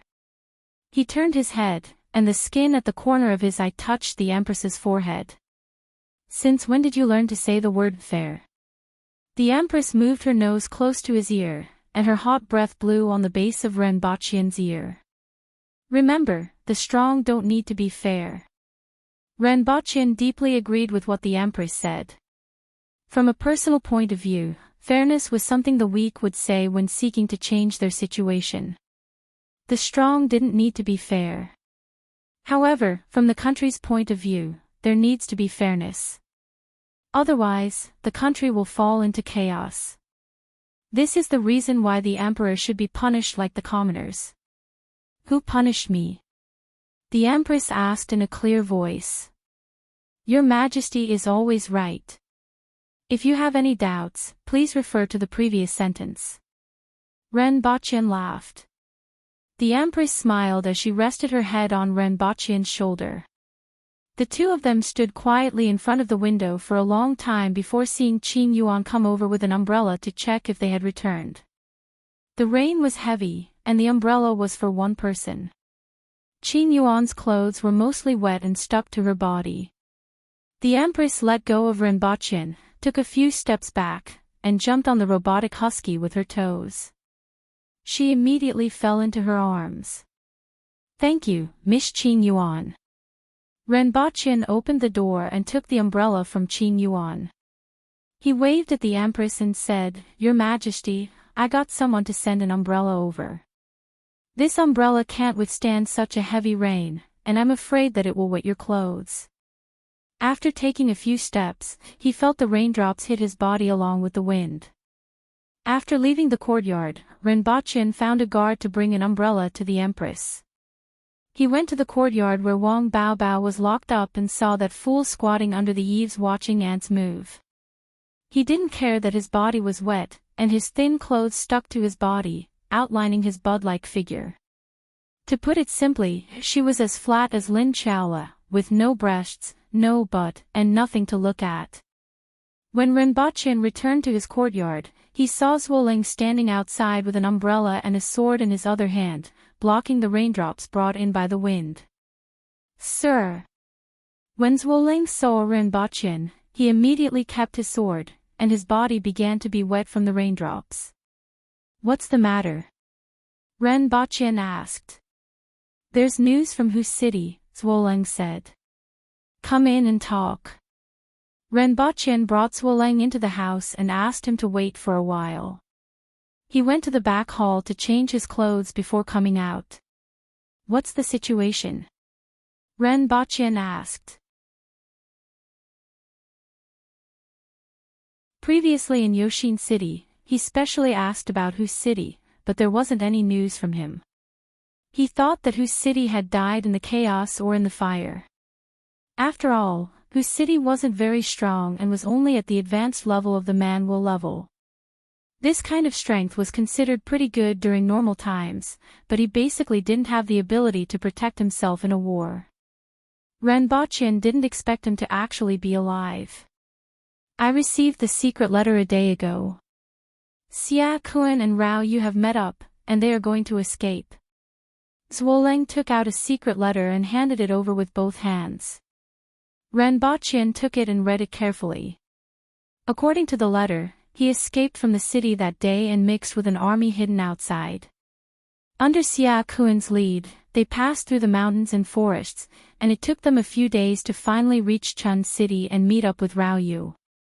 This army was the defeated army that Xia Kun had brought with him, and it had a total of 50,000 soldiers. In addition, there were the elephant, monkey, and insect soldiers of the 6 doors. Renbochin finally found out the number of elephant soldiers of the 6 doors, which was close to 300. He had to admit that this was a pretty good combat power. However, the soldiers were in a state of panic, and there were many deserters. There were about 45,000 soldiers left. After meeting up with Rao Yu, there were another 150,000 soldiers. However, both sides didn't dare to confront the aboriginals in Chun City and were preparing to retreat to the south. There were only 3 reasons. The first was that they hoped that the aboriginals would divide their forces and occupy the various cities, but this possibility was slim. Before the situation was completely pacified, it was impossible to divide their forces and give the aboriginals an opportunity to take advantage of them. The second reason was to lengthen the aboriginal supply line. After all, the aboriginals ate a lot of food. Even if they were resupplied from the various cities, the supply line would be extended, and the aboriginals' target was the supply line. There was a possibility, but it wasn't very likely. This was because if they were forced into a corner, the aboriginals would confiscate the food that passed through the cities and not leave any rations for the people in the cities. This would force some people to rebel, but it would be too late. Before these people could grow up, Xia Kun and Rao Yu would probably be eliminated. The last possibility was that they had a favorable location in the south, and they wanted to wait for the aboriginals there for the final battle. What do you think? Renbochin looked up and asked. Their target should be Deyunze. Zhuoleng immediately voiced out his thoughts. What's that place? The lair of the 6 doors is nearby, and Deyunze is a swamp. It's said that it's very dangerous. Less than 30% of the people who go in can come out alive, and most of them die inside. It seems like it's here. Renbochin knew that he had guessed correctly. The 6 doors should know this place very well and know which places were dangerous and which were safe. If the aboriginals rashly went in, they would probably suffer great losses. If they didn't go in, they couldn't possibly keep waiting outside, right? Wait until they ran out of food and starved to death. At this thought, Renbochin got up and went out to look for the Empress. He told her about the secret letter and his conjecture. Your Majesty, I suggest that General Gong and the winged cavalry immediately set off to intercept them. We can't let them enter Deyunze. At the same time, Protector General Shi, Deputy Protector General Zong, Captain Qing, and Lin Qiaolo will also go together. The other party has 3 strange beasts and 6 spirit wool experts. I'm afraid that Protector General Shi and the others won't be a match for them.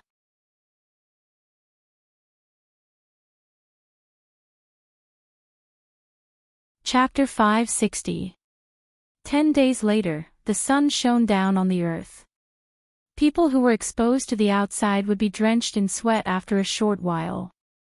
The Empress, Shi Wanya, Zhongshin, Qingping, Gongjing, Renbochin, and many winged cavalry warriors were waiting in the forest halfway up a hillside. It's too hot. It's either a heavy rain or a scorching sun. Renbochin moaned as he enjoyed the coolness of the shade of the trees. After 10 days of relentless pursuit, he had finally caught up to the rebel army. However, even though he had returned to Earth twice in the past 10 days, he had almost lost a layer of skin. As soon as he entered the forest, he fell to the ground and refused to get up. Sir Ren's body still needs to be trained, Shiwanya said faintly. Apart from him, the others were basically unaffected. Yes, I haven't trained you for a long time, and you have been slacking off. This time, I will start training twice as much every day when I go back, the Empress said thoughtfully. Renbochin widened his eyes and looked at Shiwanya before looking at the Empress. Who did he offend?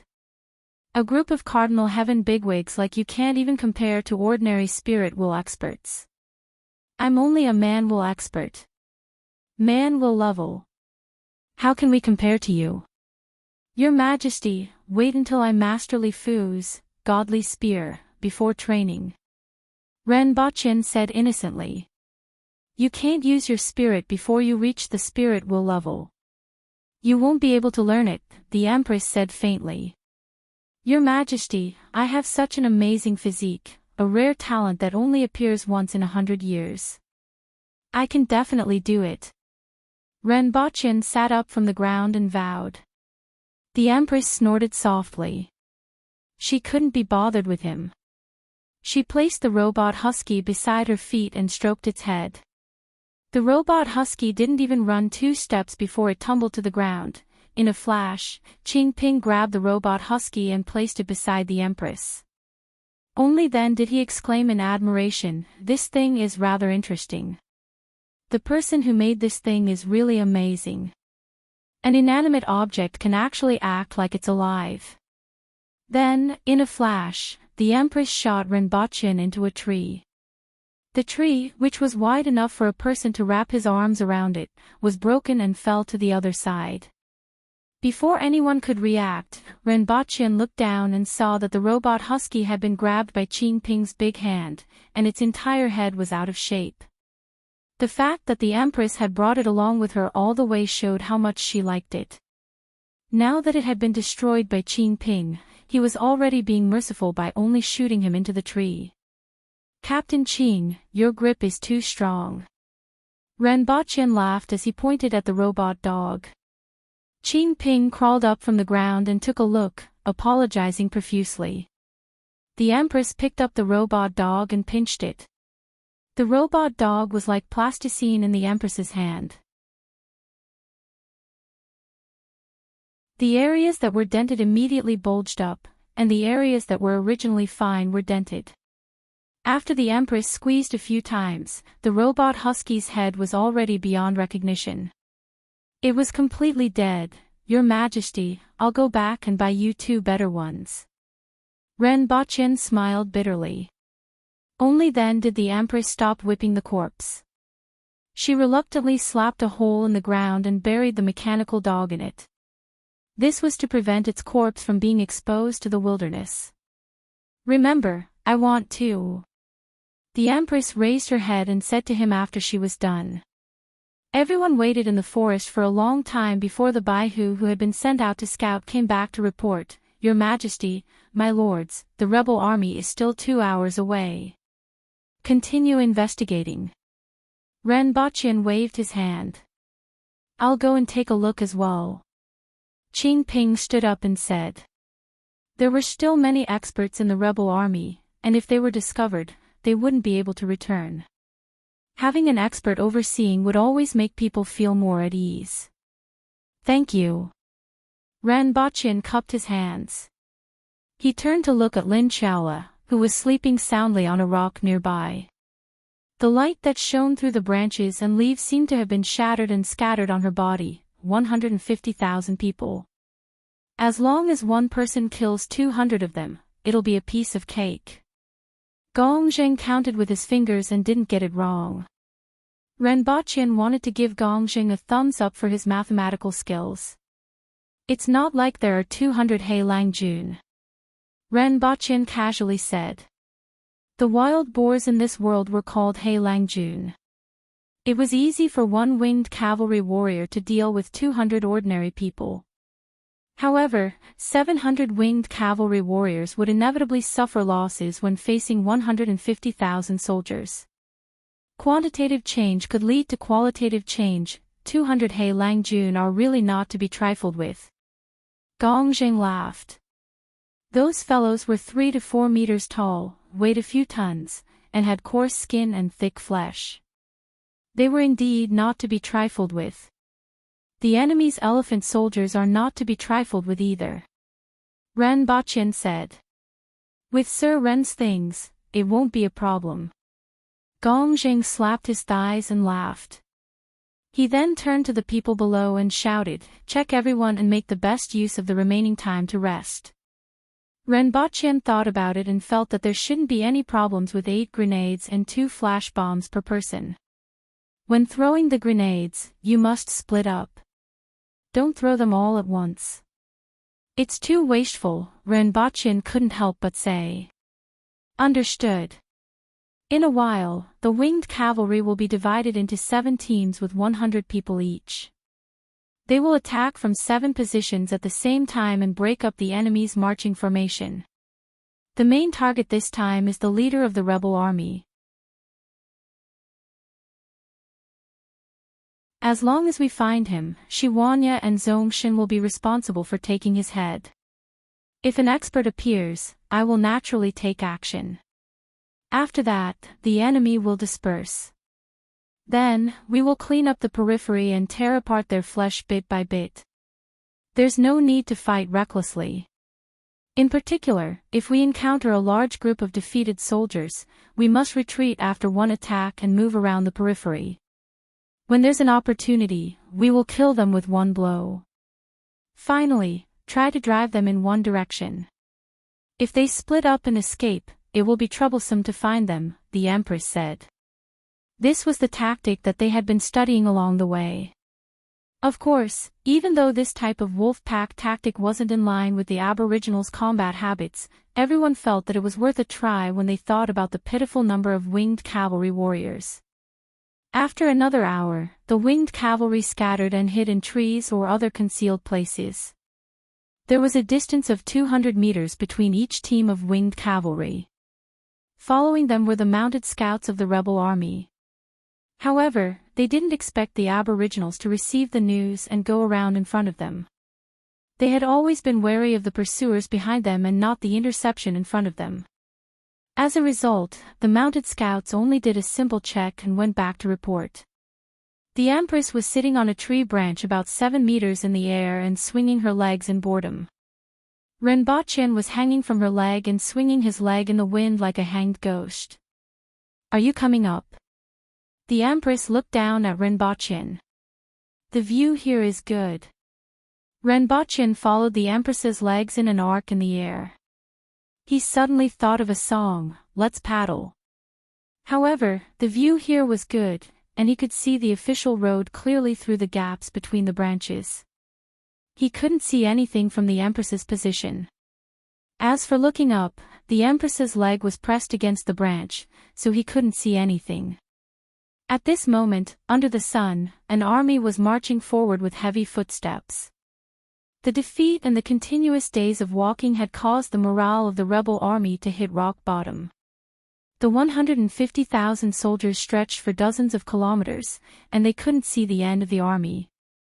Everyone waited until the sky turned dark, and only half of the rebel army had passed. At this time, they were in the middle of the rebel army. However, the leader of the rebel army was nowhere to be seen. Ren Baqin swung up from the branch and let go of the Empress's leg. She grabbed his arm in midair and pulled him to sit beside her. Your Majesty, do we continue to wait or use another tactic? Ren Baqin asked. Previously, they had already predicted 2 scenarios. The first was that they didn't find the leader of the enemy. They would charge forward and kill one wave before retreating. They wouldn't want unnecessary casualties. Just like hunting a powerful beast in the mountains, they would exhaust their blood and strength bit by bit. There was still a 5-day journey from here to Dyunza, which was enough to drain their blood dry. Everyone hoped for the second scenario. As mentioned above, they would immediately find the leader of the rebel army, launch a surprise attack, and behead him. Then, they would defeat the rebel army in a wave of attacks, and finally pursue and kill them. "I'm hungry." The Empress looked at him first. Renbochin took out a Snickers bar from the bag at his waist and stuffed it into the Empress's hand. "Your Majesty, have some dessert first." Lin Chaola, who was on the tree beside them, perked up her ears. She stepped on the tree and landed on the one that Renbochin and the Empress were on. She hugged the tree trunk with both hands and looked at the bag at Renbochin's waist. The Empress took the Snickers bar and informed Gongjing not to act rashly. Wait until nightfall to investigate. Renbochin grabbed a handful of candy and gave it to Lin Chaola. "Did you hear that?"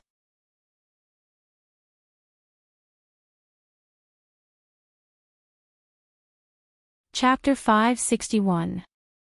Renbochin had seen the Great Xia army set up camp, and everything had its own set of strict rules. Every day, the scouts would report back on the suitable location to set up camp. After the commander chose the location, he would use tree trunks and tough branches to build a simple wall to block the enemy's line of defense. Sometimes, 2 trenches would be dug outside the camp, or caltrops would be sprinkled to form another line of defense. Everything in the camp was arranged in an orderly manner. Large pits were dug at regular intervals to serve as toilets. If Great Xia was a regular army, these rebel soldiers would be reduced to refugees in Renbochin's eyes. Setting up camp. No. Public toilets. Similarly, no. Dozens of rebel soldiers surrounded the bonfires below, all of them lying on the ground in a disorderly manner as they rested. If anyone wanted to go to the toilet, they would do so in the wilderness. Renbochin rubbed his chin. With the quality and morale of these rebel soldiers, a single charge from the Protectorate of the South would probably be enough to defeat them. After pondering for a while, Renbochin turned his attention back to the Empress. At this moment, the two of them were sitting side by side on a tree branch. The surroundings were dark, and the rebel soldiers were noisy at the foot of the mountain. It was quiet on the mountain with the occasional sound of beasts. Renbochin leaned to one side and nudged the Empress with his shoulder. "What's the matter?" The Empress opened her eyes and looked over. "It's nothing." Renbochin smiled. After a while, he nudged the Empress with his shoulder again. The Empress narrowed her eyes and looked at him. Her gaze was so clear that it was as if she could see through his heart. She didn't say anything and directly grabbed his collar, lifted him up and shook him until his entire body went limp. Only then did she place him back on the tree branch. She used 2 fingers to gently clamp his clothes to prevent him from falling down. Renbochin couldn't possibly say that he was just fooling around. His entire body felt numb as he leaned on the Empress's shoulder and said, "I just feel that it's pretty good to sit here quietly with your Majesty." "Humph." The Empress let out 2 soft snorts. "The moonlight is so beautiful." The Empress looked up and saw that the canopy of the surrounding trees blocked most of the sky, so she couldn't see the moon. She removed 2 fingers from Renbochin's clothes and pulled his face, asking, "Where's the moon?" "In my heart." Ouch, ouch, ouch, ouch, ouch, ouch. Renbochin was halfway through his sentence when he felt the Empress's fingers exerting more force. After another 4 hours, it was already late at night. Finally, he received news from the north. Using his binoculars, he observed that there was a place in the north where there were more carriages near the bonfire. He also saw a person who looked like Rao Yu. After all, women with that kind of body shape were rare, and even rarer in the army. That's it. The Empress immediately decided. "Your Majesty, why don't we have Protector General Shi and the others make a move first and see if they can lure out other fish?" All right. The Empress carried Renbachien and landed under a tree. Under the guidance of the person who came, they arrived more than 5 kilometers to the north and found Shiwanya and the rest. Renbachien took the binoculars and looked in the direction that they were pointing at. There was a relatively large open space with a bonfire in the middle and many carriages parked around it. The campfire was surrounded by female guards, and there were also people patrolling the area. The security here was much stronger than in other places. Rao, you should be here. Renbachien nodded. Among the 3 factions, the Green Bell Flower had the most women. This subject requests for battle. Qing Ping cupped his fists and said. Has the winged cavalry made the arrangements? The Empress asked. Your Majesty, it has been arranged. Gongzheng, who rushed over, said. Approved. The Empress flicked her skirt. The surrounding people seemed to have received a signal and immediately looked murderous. Qing Ping cupped his fists at the Empress. Carrying a mace that was 1.2 meters long and 30 centimeters in diameter, he jumped down. First, he approached the other party's carriage. Following which, he leaped tens of meters into the air from a tree. His whole body erupted with vigor, and he smashed down like a meteorite. As Qing Ping's aura exploded, the carriages below exploded, and figures scuttled out. Among them was a tall and fat woman, Rao Yu. She was carrying a pair of golden scissors and dodged with agility that didn't match her figure. Boom! There was a loud sound in the dark night. With Qing Ping as the center, a large crater with a radius of tens of meters formed. Whether it was the horses or the people inside, they were all turned into minced meat. It's Qing Ping. Be careful. When Rao Yu was running for her life just now, she caught a glimpse of Qing Ping and hurriedly shouted. You actually chased after me. She then asked Qing Ping with an ugly expression. Ha ha ha ha ha, I'm here to take your head. Qing Ping stood in the large crater, laughed, and jumped out. With a swing of the mace in his hand, the guards in front of him were swept away like broken dolls. With a sweep, Qing Ping leaped again and smashed toward Rao Yu. Renbachien looked at Qing Ping's jumping figure from the mountain and felt that he was a jumping barbarian. Rao Yu nimbly dodged again and then retreated to the back. 2 elders blocked Qing Ping's way. Where are Shiwanya, Zongshin, and Qi Zixiao? Everyone turned their heads and looked around, trying to find out where the others were. Everyone knew that Qing Ping couldn't possibly be here alone. With that, Shiwanya and Zongshin walked out of the forest step by step with the aura of a towering mountain. We are here on Her Majesty's orders to wipe out your traitors. Why aren't you giving up? Even though they already knew that Qing Ping wasn't alone, everyone's expression changed when they saw these 2 people. There were 3 Cardinal Heaven experts, and they were the ones in front of them. Previously in Wu City, it took 9 people to fight them to a draw. Now that Qing Yun's sword and Zhou Qing, who had condensed their heaven-grade weapons, had surrendered to the other party, the remaining 6 spirit will experts of the rebel army wouldn't be a match for these 3 people. If it weren't for the 3 strange beasts, these people would have to think of a way to escape. The rest of you, come out together. Where's Qi Zixiao? 4 more people appeared beside the 2 spirit will experts. Now, all 6 of them were present. You are just a bunch of thieves. Why do you need Her Majesty's help? Shiwanya laughed. I have nothing to say to you. I'm here to take your heads. After saying that, he placed the long-handled broadsword at his side. With a stomp of his foot, the broadsword swept toward the necks of the 6 people. Only a faint white line could be seen in the night. These people couldn't even feel the slightest sound of the wind. Seeing this broadsword, their expressions changed drastically and they retreated.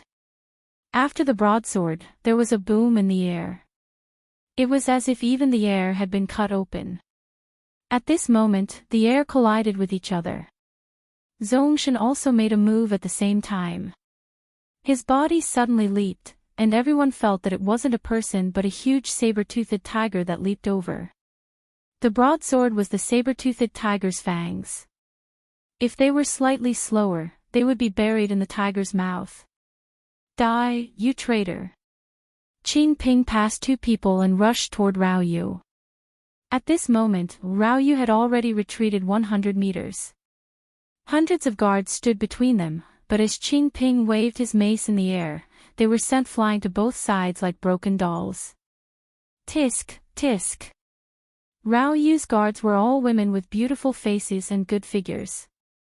Under the hands of this boorish Qin Ping, they couldn't even be seen as human beings. Why haven't those three strange beasts come out yet? They can't have run away, right? Ren Baqian muttered as he watched. With the momentum of the three of them, as long as the other party wasn't too far away, they would immediately be discovered. With the speed of these experts, it would only take a moment for them to arrive. You're tuning into the LoveLore Library YouTube channel. We're so grateful for your support, and don't forget to subscribe to join us on this incredible journey through captivating stories. Your generosity through donations truly makes a world of difference, as it's the primary source of revenue that allows me to expand and enhance this channel for you. Thank you from the bottom of my heart for being a part of this adventure.